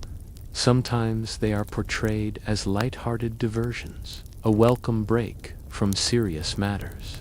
At other times, especially in the context of gambling, they carry a moralistic tone, serving as cautionary tales about recklessness and ruin. These varied portrayals offer a nuanced view of Greek society's relationship with play, acknowledging both its positive and negative aspects. It's like finding a modern novel that features characters unwinding with a video game, then another. That shows the dark side of online betting. The human condition, it seems, hasn't changed all that much. Beyond specific games, the concept of play itself found its way into Greek philosophical thought. Philosophers like Plato, in his Laws, discuss the importance of play in education, believing that children's games could prepare them for adult life and civic duties. This philosophical underpinning elevates games beyond mere entertainment, viewing them as integral to human development and the formation of a virtuous citizenry. It demonstrates a sophisticated understanding of play as a vital learning tool. Long before modern educational theories caught up, the types of games most frequently depicted in art and literature also tell us something about their popularity. Knucklebones, likely due to their visual distinctiveness and the graceful movements involved in playing, are a common motif. Board games, though less immediately dynamic, are also present, often emphasizing the thoughtful concentration of the players. These artistic choices weren't accidental. They reflected the games that resonated most deeply with the Greek populace and their ideals of skill, chance, and social interaction. The integration of games into Greek art and literature signifies their profound cultural embeddedness. They weren't just activities, they were part of the narrative of life, worthy of being captured in enduring forms. They offered artists and writers a rich tapestry of human emotion and interaction to draw upon joy, frustration, concentration, camaraderie, and the ever-present dance with fate. These ancient depictions are like windows into a lost world, allowing us to witness, however dimly, the daily rhythms and simple pleasures that made up the lives of the ancient Greeks. As you drift deeper into the quietude, let the vibrant colors of ancient pottery and the resonant echoes of classical texts coalesce in your mind. See the hands poised over a board, hear the hushed murmur of an ancient poem describing a game of chance, and know that even in the pursuit of sleep, you are connecting with the timeless human impulse to play, to create, and to capture the fleeting moments of joy for eternity. Having witnessed the immortalization of ancient Greek games in art and literature, your journey now shifts to a lighter, perhaps more joyous, corner of Hellenic society, the world of children. You're no longer observing the solemnity of philosophers or the tension of gamblers, but the carefree laughter and boundless energy of youth. You are now exploring the simple, yet profoundly important, games played by Greek children, revealing how even from a young age, play served as a crucial avenue for learning, social development, and pure adulterated fun. Imagine the dusty streets of an ancient Greek village bathed in the soft glow of late afternoon sun. The air is filled with the chirping of cicadas and, more importantly, the gleeful shouts and squeals of children. You might see a group of youngsters engaged in a spirited chase or meticulously arranging pebbles for a game on the ground. These weren't elaborate, commercially produced toys, but often simple, everyday objects transformed by imagination into tools for play. Children, anywhere and any time, finding joy and inventing worlds with whatever is at hand. One mainstream historical fact about ancient Greek childhood is the strong emphasis on physical activity and play as part of their upbringing, particularly for boys who would eventually enter the gymnasium. While structured athletic training was important, free play was equally recognized for its role in developing motor skills, social interaction, and problem-solving abilities. Girls also engaged in play, often with dolls, and in games that mirrored domestic activities. But the evidence clearly points to play being a fundamental part of their development. Many of the games played by Greek children were simpler versions of adult pastimes, or timeless activities that require no special equipment.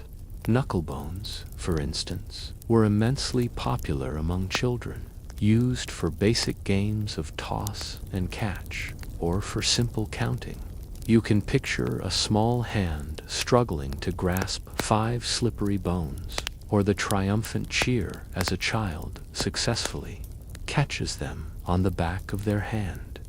These games taught rudimentary math, hand-eye coordination, and the fundamental concepts of winning and losing.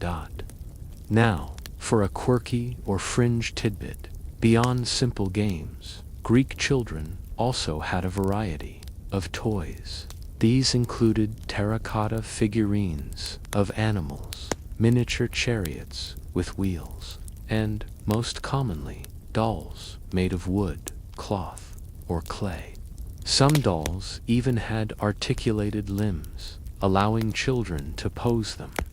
Imagine a little girl in Athens, carefully dressing her clay doll, perhaps reenacting a domestic scene or an epic myth.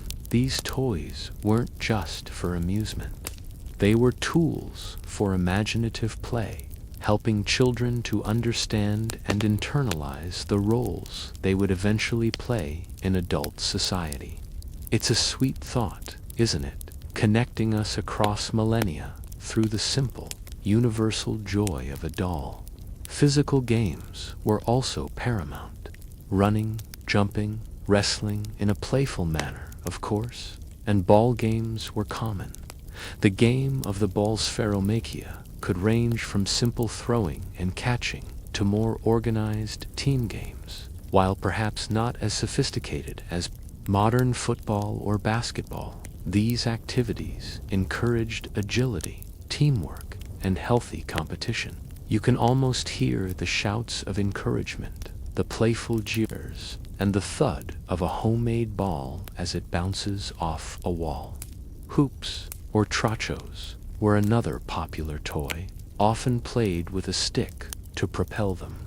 This simple activity required coordination and energy, and you can imagine children racing their hoops down a cobbled street, laughing as they tried to keep them upright.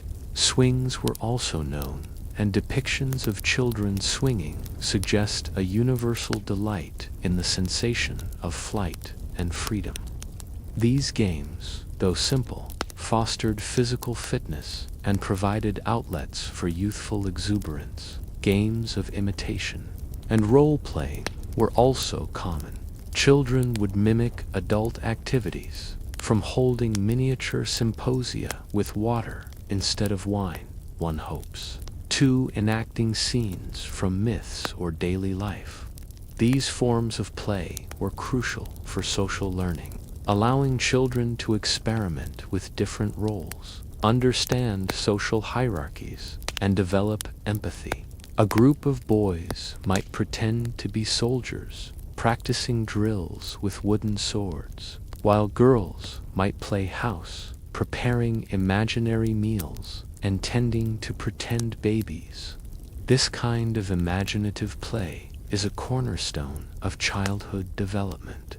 Across all cultures, the materials for children's games were often found objects, making them accessible to all. Pebbles, shells, sticks, and discarded pottery shards were all repurposed for play. This highlights the ingenuity of children and the resourcefulness of ancient Greek households. There wasn't a toy store on every corner, so creativity and imagination were essential ingredients for fun. The simplest things bring the greatest joy. Even the concept of hide-and-seek was known, often called a pot. Imagine the breathless anticipation, the frantic search, the triumphant cry of "found you" as a child emerges from a hiding spot.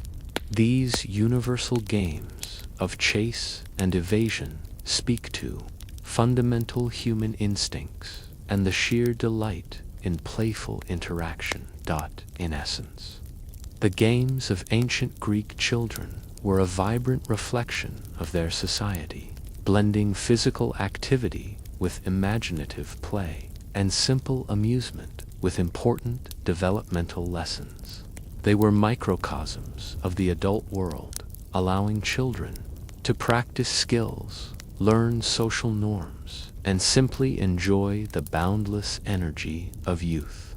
As you gently drift deeper into slumber, let the echoes of ancient children's laughter and the simple click of their playthings fill your mind. It's a comforting thought, isn't it? From the lively, unadulterated joy of ancient Greek children at play, your attention now turns to a more elusive, almost melancholic aspect of our historical exploration: the games that are lost.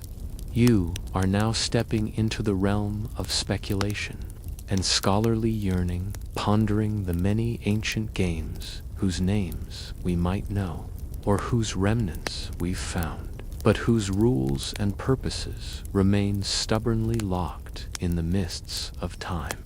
It's like finding a beautiful, intricate chess piece, but never being able to discover the game it belonged to, leaving a lingering sense of mystery and untold stories.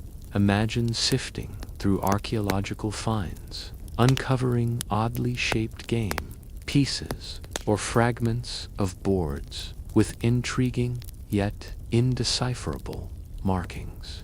You hold a small, smooth disc unlike any you've seen before, or trace a finger over an etched pattern that doesn't quite fit the known grids of Patea or Polis.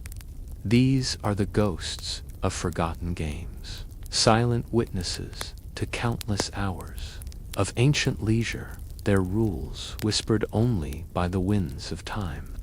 The sheer volume of game-related artifacts, many of which don't conform to our reconstructed rules for well-known games, hints at a vast, rich tapestry of play that has largely vanished from human memory.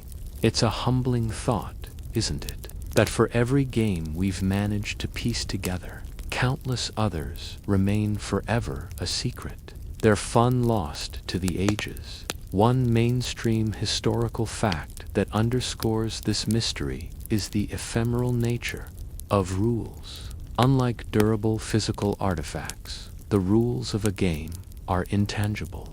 They are passed down orally, taught through demonstration, or occasionally written on perishable materials like papyrus or wax tablets. Once a game falls out of favor or a civilization undergoes significant upheaval, these unwritten rules can easily be lost forever. We have far more game boards and pieces than we do explicit instructions for playing them, a frustrating reality for modern historians and game enthusiasts. Historians still argue about whether certain enigmatic sets of artifacts represent entirely unique, lost games, or merely variations of known games adapted to local customs and materials. Consider, for example, the sheer variety of gaming pieces unearthed beyond the standard dice and knuckle bones. Archaeologists have found small cones, pyramids, cylinders, and discs made from a bewildering array of materials. Some are exquisitely crafted, suggesting a game of considerable importance, while others are crude and utilitarian. Each of these unique pieces hints at a distinct game, a unique set of rules, and a unique way of passing the time. You can almost feel the smooth, unfamiliar contours of a piece in your hand, its intended purpose forever a silent enigma now. All but were purely mental games, or involved elaborate mnemonic devices. Imagine a game where players had to remember complex sequences or chains of words, perhaps with a philosophical or mythological theme, testing their memory and verbal dexterity. While no physical evidence would survive for such a game, its existence would align with the Greek emphasis on memory and oral tradition. It's a tantalizing thought, isn't it? A game played entirely in the theater of the mind, leaving no trace but the echo of forgotten laughter. The names of some lost games have survived in ancient texts, but with little to no explanation of how they were played. We know of games like Dodecographion, the 12 Lines game, which might have been a predecessor to Roman backgammon, but the exact rules remain a matter of scholarly reconstruction and educated guesswork. Or perhaps games like Aphedrismos, a physical game where players would try to knock over a stone, sometimes involving blindfolding. We have glimpses, fragments, tantalizing illusions, but rarely a complete picture. It's like finding a single, beautiful sentence from a lost epic poem, evocative, but incomplete. The loss of these games is often due to a combination of factors. The passage of time, with its inevitable decay of materials, is paramount. Wars, invasions, and societal collapses often meant that cultural knowledge, including recreational pastimes, was not meticulously preserved. Furthermore, many games were local, specific to a particular region or even a particular household, and never gained widespread popularity, making their survival less likely. It's a sobering reminder of how much cultural heritage simply evaporates, unrecorded and unremembered. The scholarly pursuit of reconstructing these lost games is a fascinating blend of archaeology, philology, the study of language in historical sources, and deductive reasoning. Researchers pore over ancient texts for any mention, examine every mark on an unearthed board, and compare artifacts across different sites and time periods, piecing together fragments like a complex jigsaw puzzle with many missing pieces. This meticulous work is a testament to the enduring human desire to understand the past, even its most seemingly trivial aspects. You can almost see the dusty lamplight illuminating a scholar's brow, their fingers tracing faint lines on a ceramic shard, trying to unlock a secret held for millennia. Some of these lost games might have been highly specialized, perhaps played only by a small, elite group, or tied to specific religious festivals or rituals. Their limited context would make them harder to identify and understand from the scattered evidence. Others might have been so common, so ubiquitous, that they were simply not deemed worthy of detailed description by ancient writers, much like we don't meticulously write down the rules for tic-tac-toe today. This ironic oversight means that the most widespread games might be the hardest to reconstruct. The very mystery of these lost games adds to their allure. Interpretations and tantalizing possibilities. Every newly unearthed artifact, every fresh reading of an ancient text, holds the potential to shed new light on a forgotten pastime, to bring another piece of the ancient world back into focus. It's a perpetual treasure hunt, not for gold or jewels, but for the intangible wealth of human play. As you succumb more deeply to the embrace of sleep, consider these silent, unknown games, the thousands of hands that touched their pieces, the countless minds that grappled with their rules, the laughter and sighs that accompanied their play. All have faded into oblivion, yet their faint echoes, in the form of scattered artifacts and cryptic allusions, remind us of the vastness of human experience and the inexorable march of time that consumes even the most cherished diversions. It's a gentle reminder that some secrets are meant to remain forever in the silent, dreaming past. From the haunting silence of lost ancient games, your awareness now gently pulls forward, bridging the vast chasm of millennia, to find subtle echoes of these forgotten pastimes in the games you might play today. You are now exploring the idea that even though the precise rules and cultural contexts have vanished, the fundamental human impulses that drove ancient Greek play continue to resonate in our modern diversions.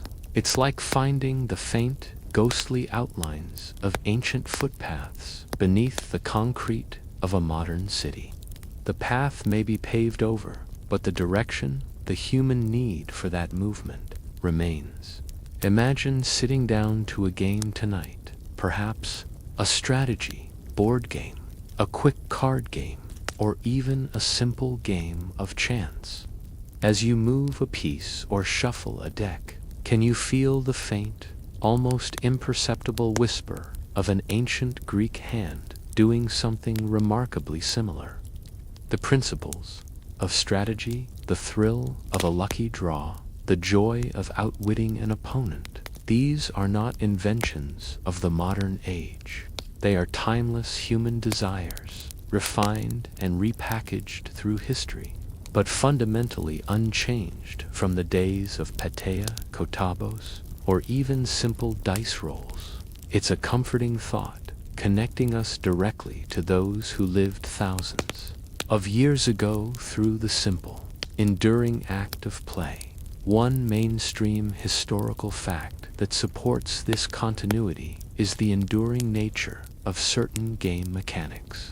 The basic concept of moving pieces on a grid, for instance, seen in ancient games like Patea, directly prefigures modern chess, checkers, and countless other abstract strategy games. The use of dice for generating random outcomes, so central to ancient Greek gambling, is a mechanic still fundamental to board games, role-playing games, and casino games today. This is not mere coincidence. It speaks to the fundamental efficacy and appeal of these core game loops. Historians still argue whether direct lineages exist for all modern games, or if certain mechanics simply re-emerge independently due to their universal appeal and logical efficiency. Consider the elements of chance. You've heard about the ancient Greek reliance on Kaiboi dice and Astragoi knucklebones to introduce randomness. Today, dice are everywhere, from the simplest children's games to complex simulations. The feeling of anticipation as you roll the dice, hoping for a specific outcome, is precisely the same sensation an ancient Greek gambler would have felt. The throw of Aphrodite 3 6s might now be 3 7s at a craps table, but the rush of dopamine, the perceived favor of fate, remains identical. Even the digital random number generators in video games are, in a sense, modern descendants of those physical dice, designed to inject unpredictability and excitement into play. Now, for a quirky or fringe tidbit, the ancient Greek game of Mara, with its rapid hand gestures and shouted numbers, finds direct echoes in the Italian game of Mora, still played today, particularly in some Mediterranean communities. This is one of the clearest examples of a game surviving almost entirely intact across millennia, testament to its immediate accessibility and enduring entertainment value. Imagine ancient Greeks, perhaps in Bobo-Dioulasso, yes, your location. If you're listening in from there, fascinating, isn't it? How global these echoes are. Playing a similar quick-witted game, this direct cultural transmission across thousands of miles and years is a rare and truly captivating phenomenon, showing how deeply rooted some human activities truly are. The strategic depth found in Patea, where players outmaneuvered opponents on a grid, undeniably laid groundwork for later, more complex strategy games. The idea of capturing pieces by flanking them or controlling key areas of a board are foundational concepts in chess, checkers, and even modern tactical video games. While the specific pieces and board layouts have changed, the cognitive skills, required foresight, planning, adaptation, and anticipating an opponent's moves are exactly the same. You're still engaging in the same kind of mental sparring that ancient Greek strategists practiced on their boards. Even the social aspects resonate. Remember Kotobos, the ancient Greek drinking game that tested precision. While we might not be flicking wine dregs, modern party games, beer pong, or even carnival games like ring toss share that same spirit of light-hearted competition, skill-based, challenge, and social bonding through shared amusement. The desire to showcase a subtle talent, to share a laugh with friends over a skillful or clumsy attempt, is a thread that connects us back to those ancient symposia. The concept of city building, explored in ancient games like Polis, finds a vibrant parallel in modern simulation games. From SimCity to Civilization, players are still tasked with managing resources, developing infrastructure, and expanding their virtual empires, just as ancient Greeks might have done with their physical tokens and etched boards. The satisfaction of watching a small settlement grow into a thriving metropolis, overcoming challenges and making strategic decisions, is a joy shared across vast historical distances. Even the philosophical underpinnings of some ancient games, designed to teach ethical concepts or logical reasoning, have modern counterparts. Educational games, serious games designed for training, or even narrative-driven video games that present moral choices, all stem from that ancient impulse to make learning interactive and engaging. The Greek understanding that play could be a powerful tool for intellectual development is a lesson that modern educators continue to embrace. The enduring appeal of board games, in general, is perhaps the strongest echo of ancient Greek play. Despite the proliferation of digital entertainment, physical board games continue to thrive, bringing people together around a table for shared experiences. The tangible pieces, the direct human interaction, the slow reveal of strategy and chance. These are elements that ancient Greeks would have instinctively understood and enjoyed. It's a reminder that sometimes the simplest forms of entertainment are the most resilient and satisfying as you drift deeper into the comforting blanket of sleep.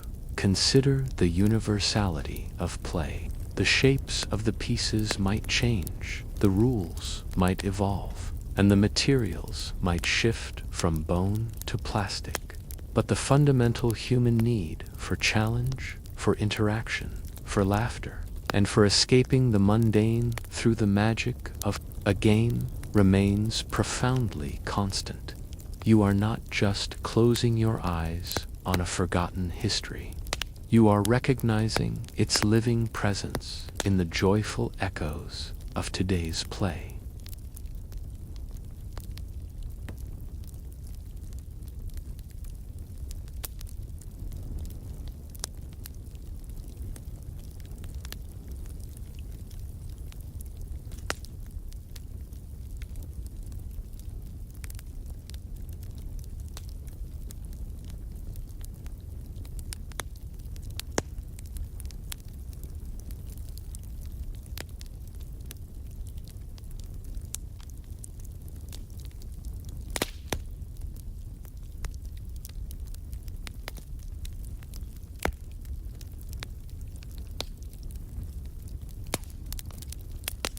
From the modern echoes of ancient play, your journey now brings you to the vibrant heart of ancient Greek daily life.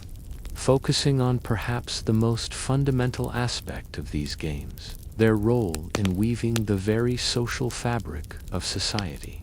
You're now stepping into the gatherings, the informal meetings, and the intimate circles where games fostered connections, eased tensions, and strengthened the bonds between individuals and within communities.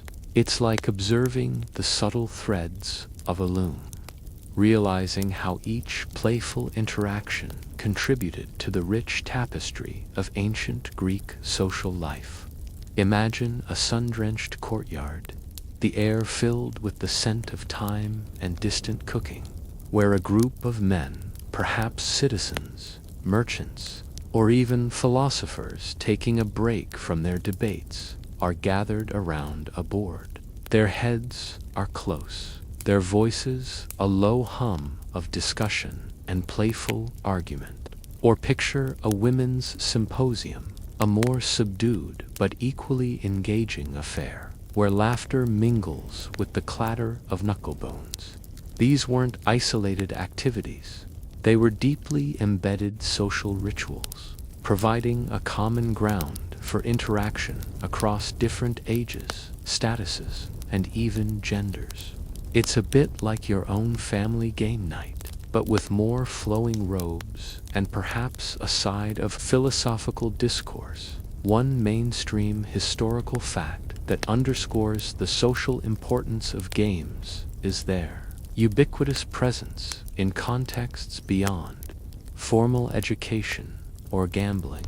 Archaeological evidence places game boards and pieces in domestic settings, public squares, gymnasia, and even in funerary contexts, suggesting that games were an ever-present feature of social interaction. From the mundane to the ceremonial, they provided a structured yet informal way for people to engage with one another, to build rapport, and to pass time together. Historians still argue whether the primary purpose of specific games was entertainment, social bonding, or a subtle means of reinforcing social hierarchies through competition. Games provided a crucial outlet for competition within a safe, ritualized framework. Instead of arguments escalating into physical confrontations, the tension could be channeled into a competitive game of petea or a quick round of mara.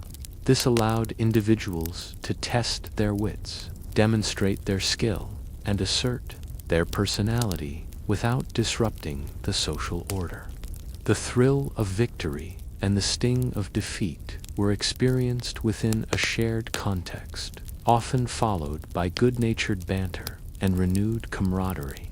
It's like a modern sports league, but condensed into a single afternoon, and perhaps with a bit more wine. The shared experience of playing a game fostered a unique sense of community.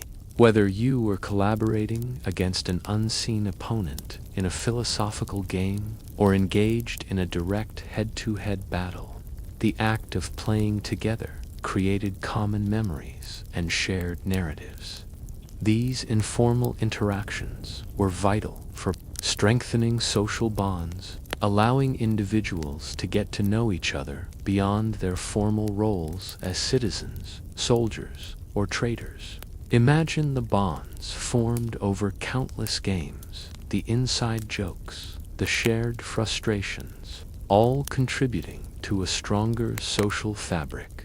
Now, for a quirky or fringe tidbit, it's believed that some ancient Greek games, particularly those played at symposia, were specifically designed to encourage conversation and wit.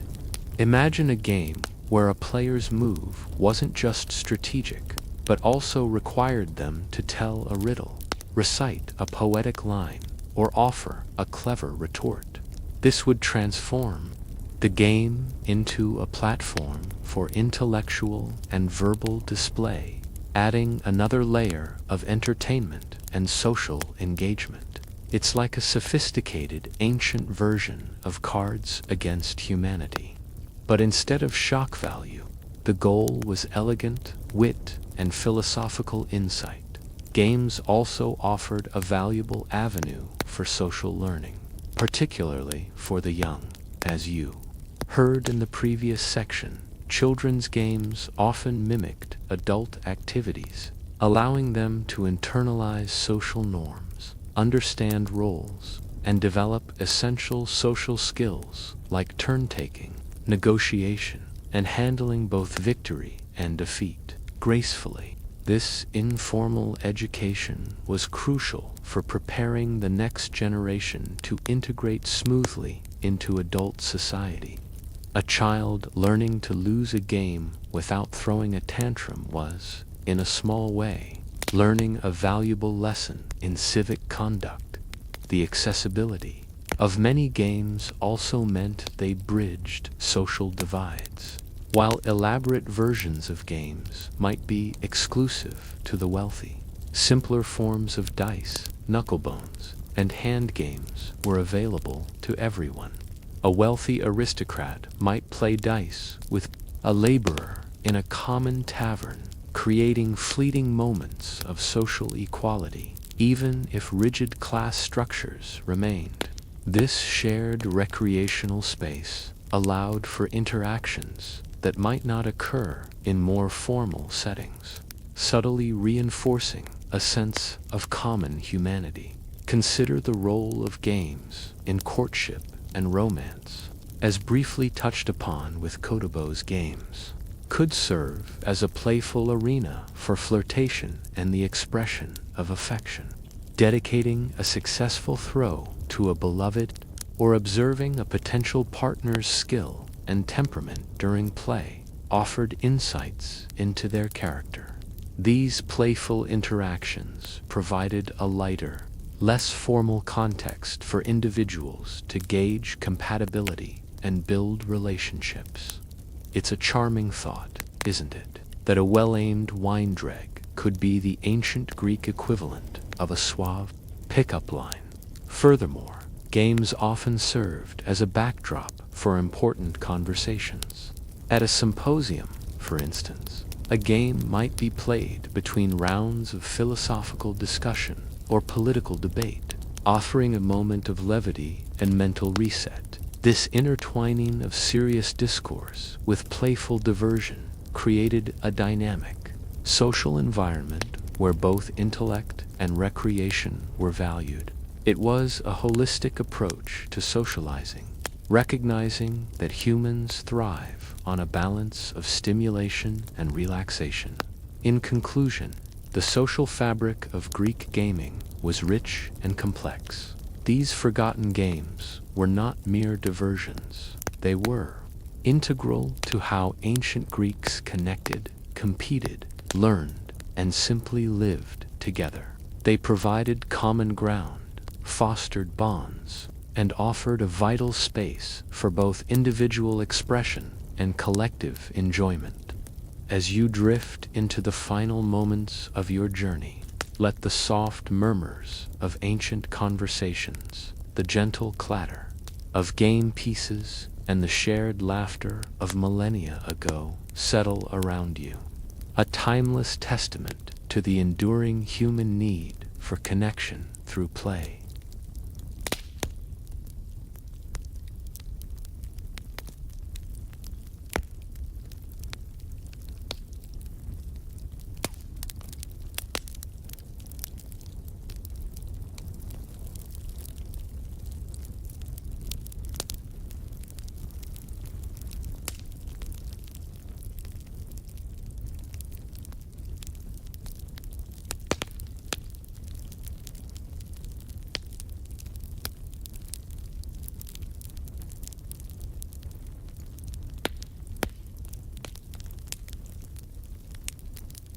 Your long journey through the forgotten board games of ancient Greece, from the strategic battlefields of Plataea to the social whirl of Kotobos, now draws to a gentle close.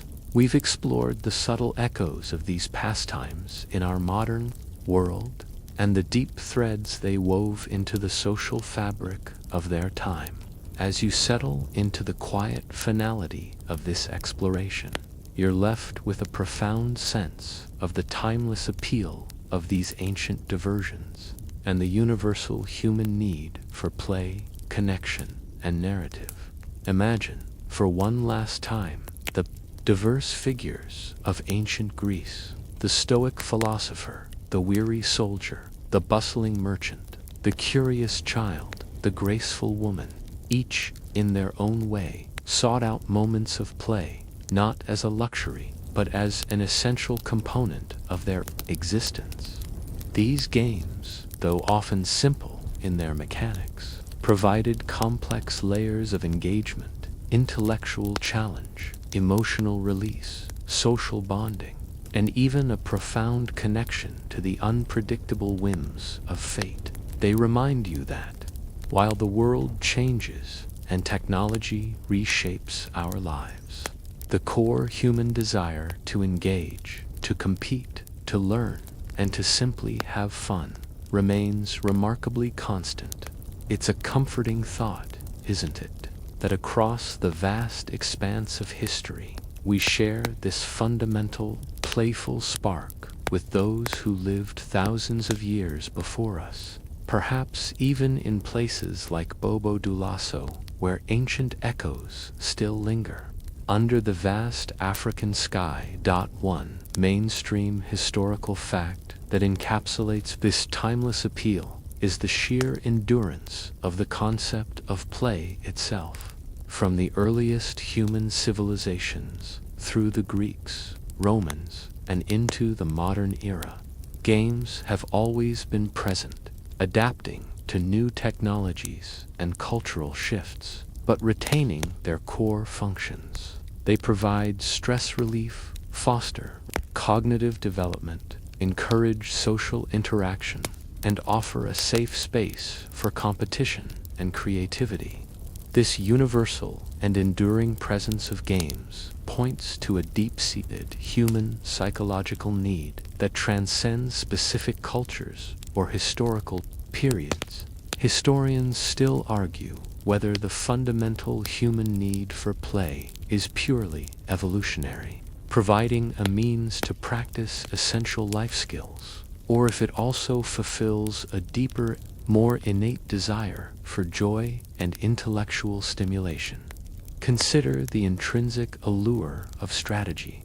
The ancient Greeks, with their games like Patea and Polis, were grappling with the same challenges that face modern strategists in chess, real-time strategy games, or even business negotiations. The desire to outmaneuver an opponent, to plan several steps ahead, to adapt to changing circumstances. This intellectual dance is incredibly satisfying, regardless of the era. The quiet concentration on an ancient Patea board mirrors the intense focus on a modern digital screen, driven by the same fundamental cognitive engagement. The element of chance, too, holds an evergreen appeal. The role of ancient dice, the unpredictable fall of knucklebones, tapped into a deep human fascination with fate and fortune. This primal thrill of not knowing, of trusting to luck, is precisely what draws people to modern casino games, lotteries, or even the random drops in video games. The hope for a lucky break, the exhilarating surge of an unexpected win, or the stoic acceptance of a bad turn. These emotions are universal, connecting us directly to the anxious gamblers of ancient Athens. It's like finding a universal language of hope and despair, spoken not in words, but in the tumble of objects. Now, for a quirky or fringe tidbit, even the simple act of collecting and cherishing game pieces has a timeless quality. Ancient Greeks treasured their finely carved ivory pieces or painted terracotta tokens. Today, collectors meticulously gather vintage board games or rare video game cartridges. This human impulse to accumulate, to preserve, and to find beauty in the artifacts of play speaks to a deeper connection to these objects than mere utility. They are not just tools for a game. They are miniature works of art, tangible links to cherished memories and shared experiences. It's a wonderful testament to how deeply we invest in our leisure. Creating heirlooms out of amusement, the social function of games is perhaps the most enduring. From the boisterous symposia playing kotobos to children engaged in hide-and-seek, games have always been catalysts for human connection.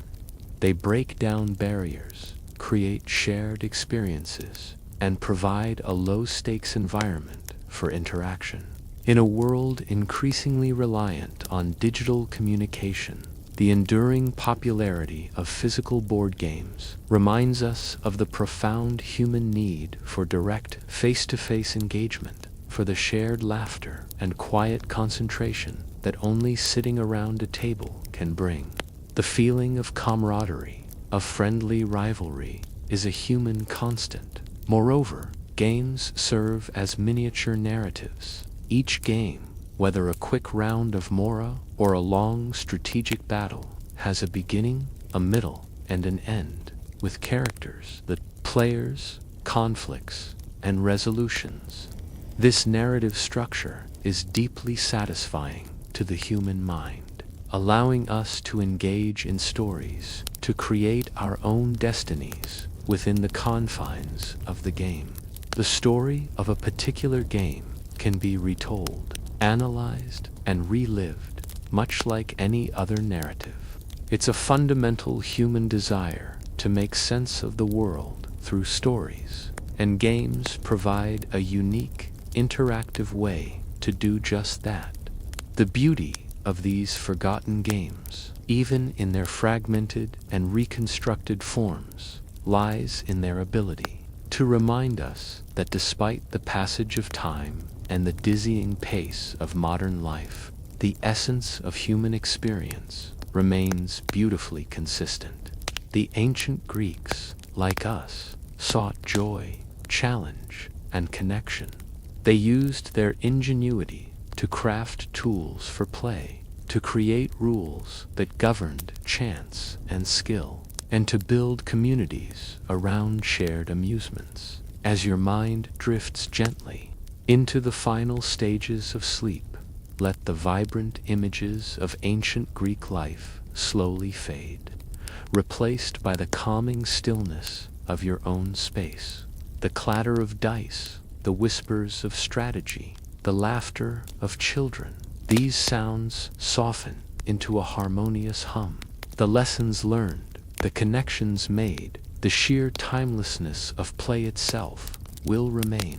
The dust of millennia settles, and you are left with the comforting knowledge that the human spirit of play, that spark of curiosity and joy, continues to burn brightly.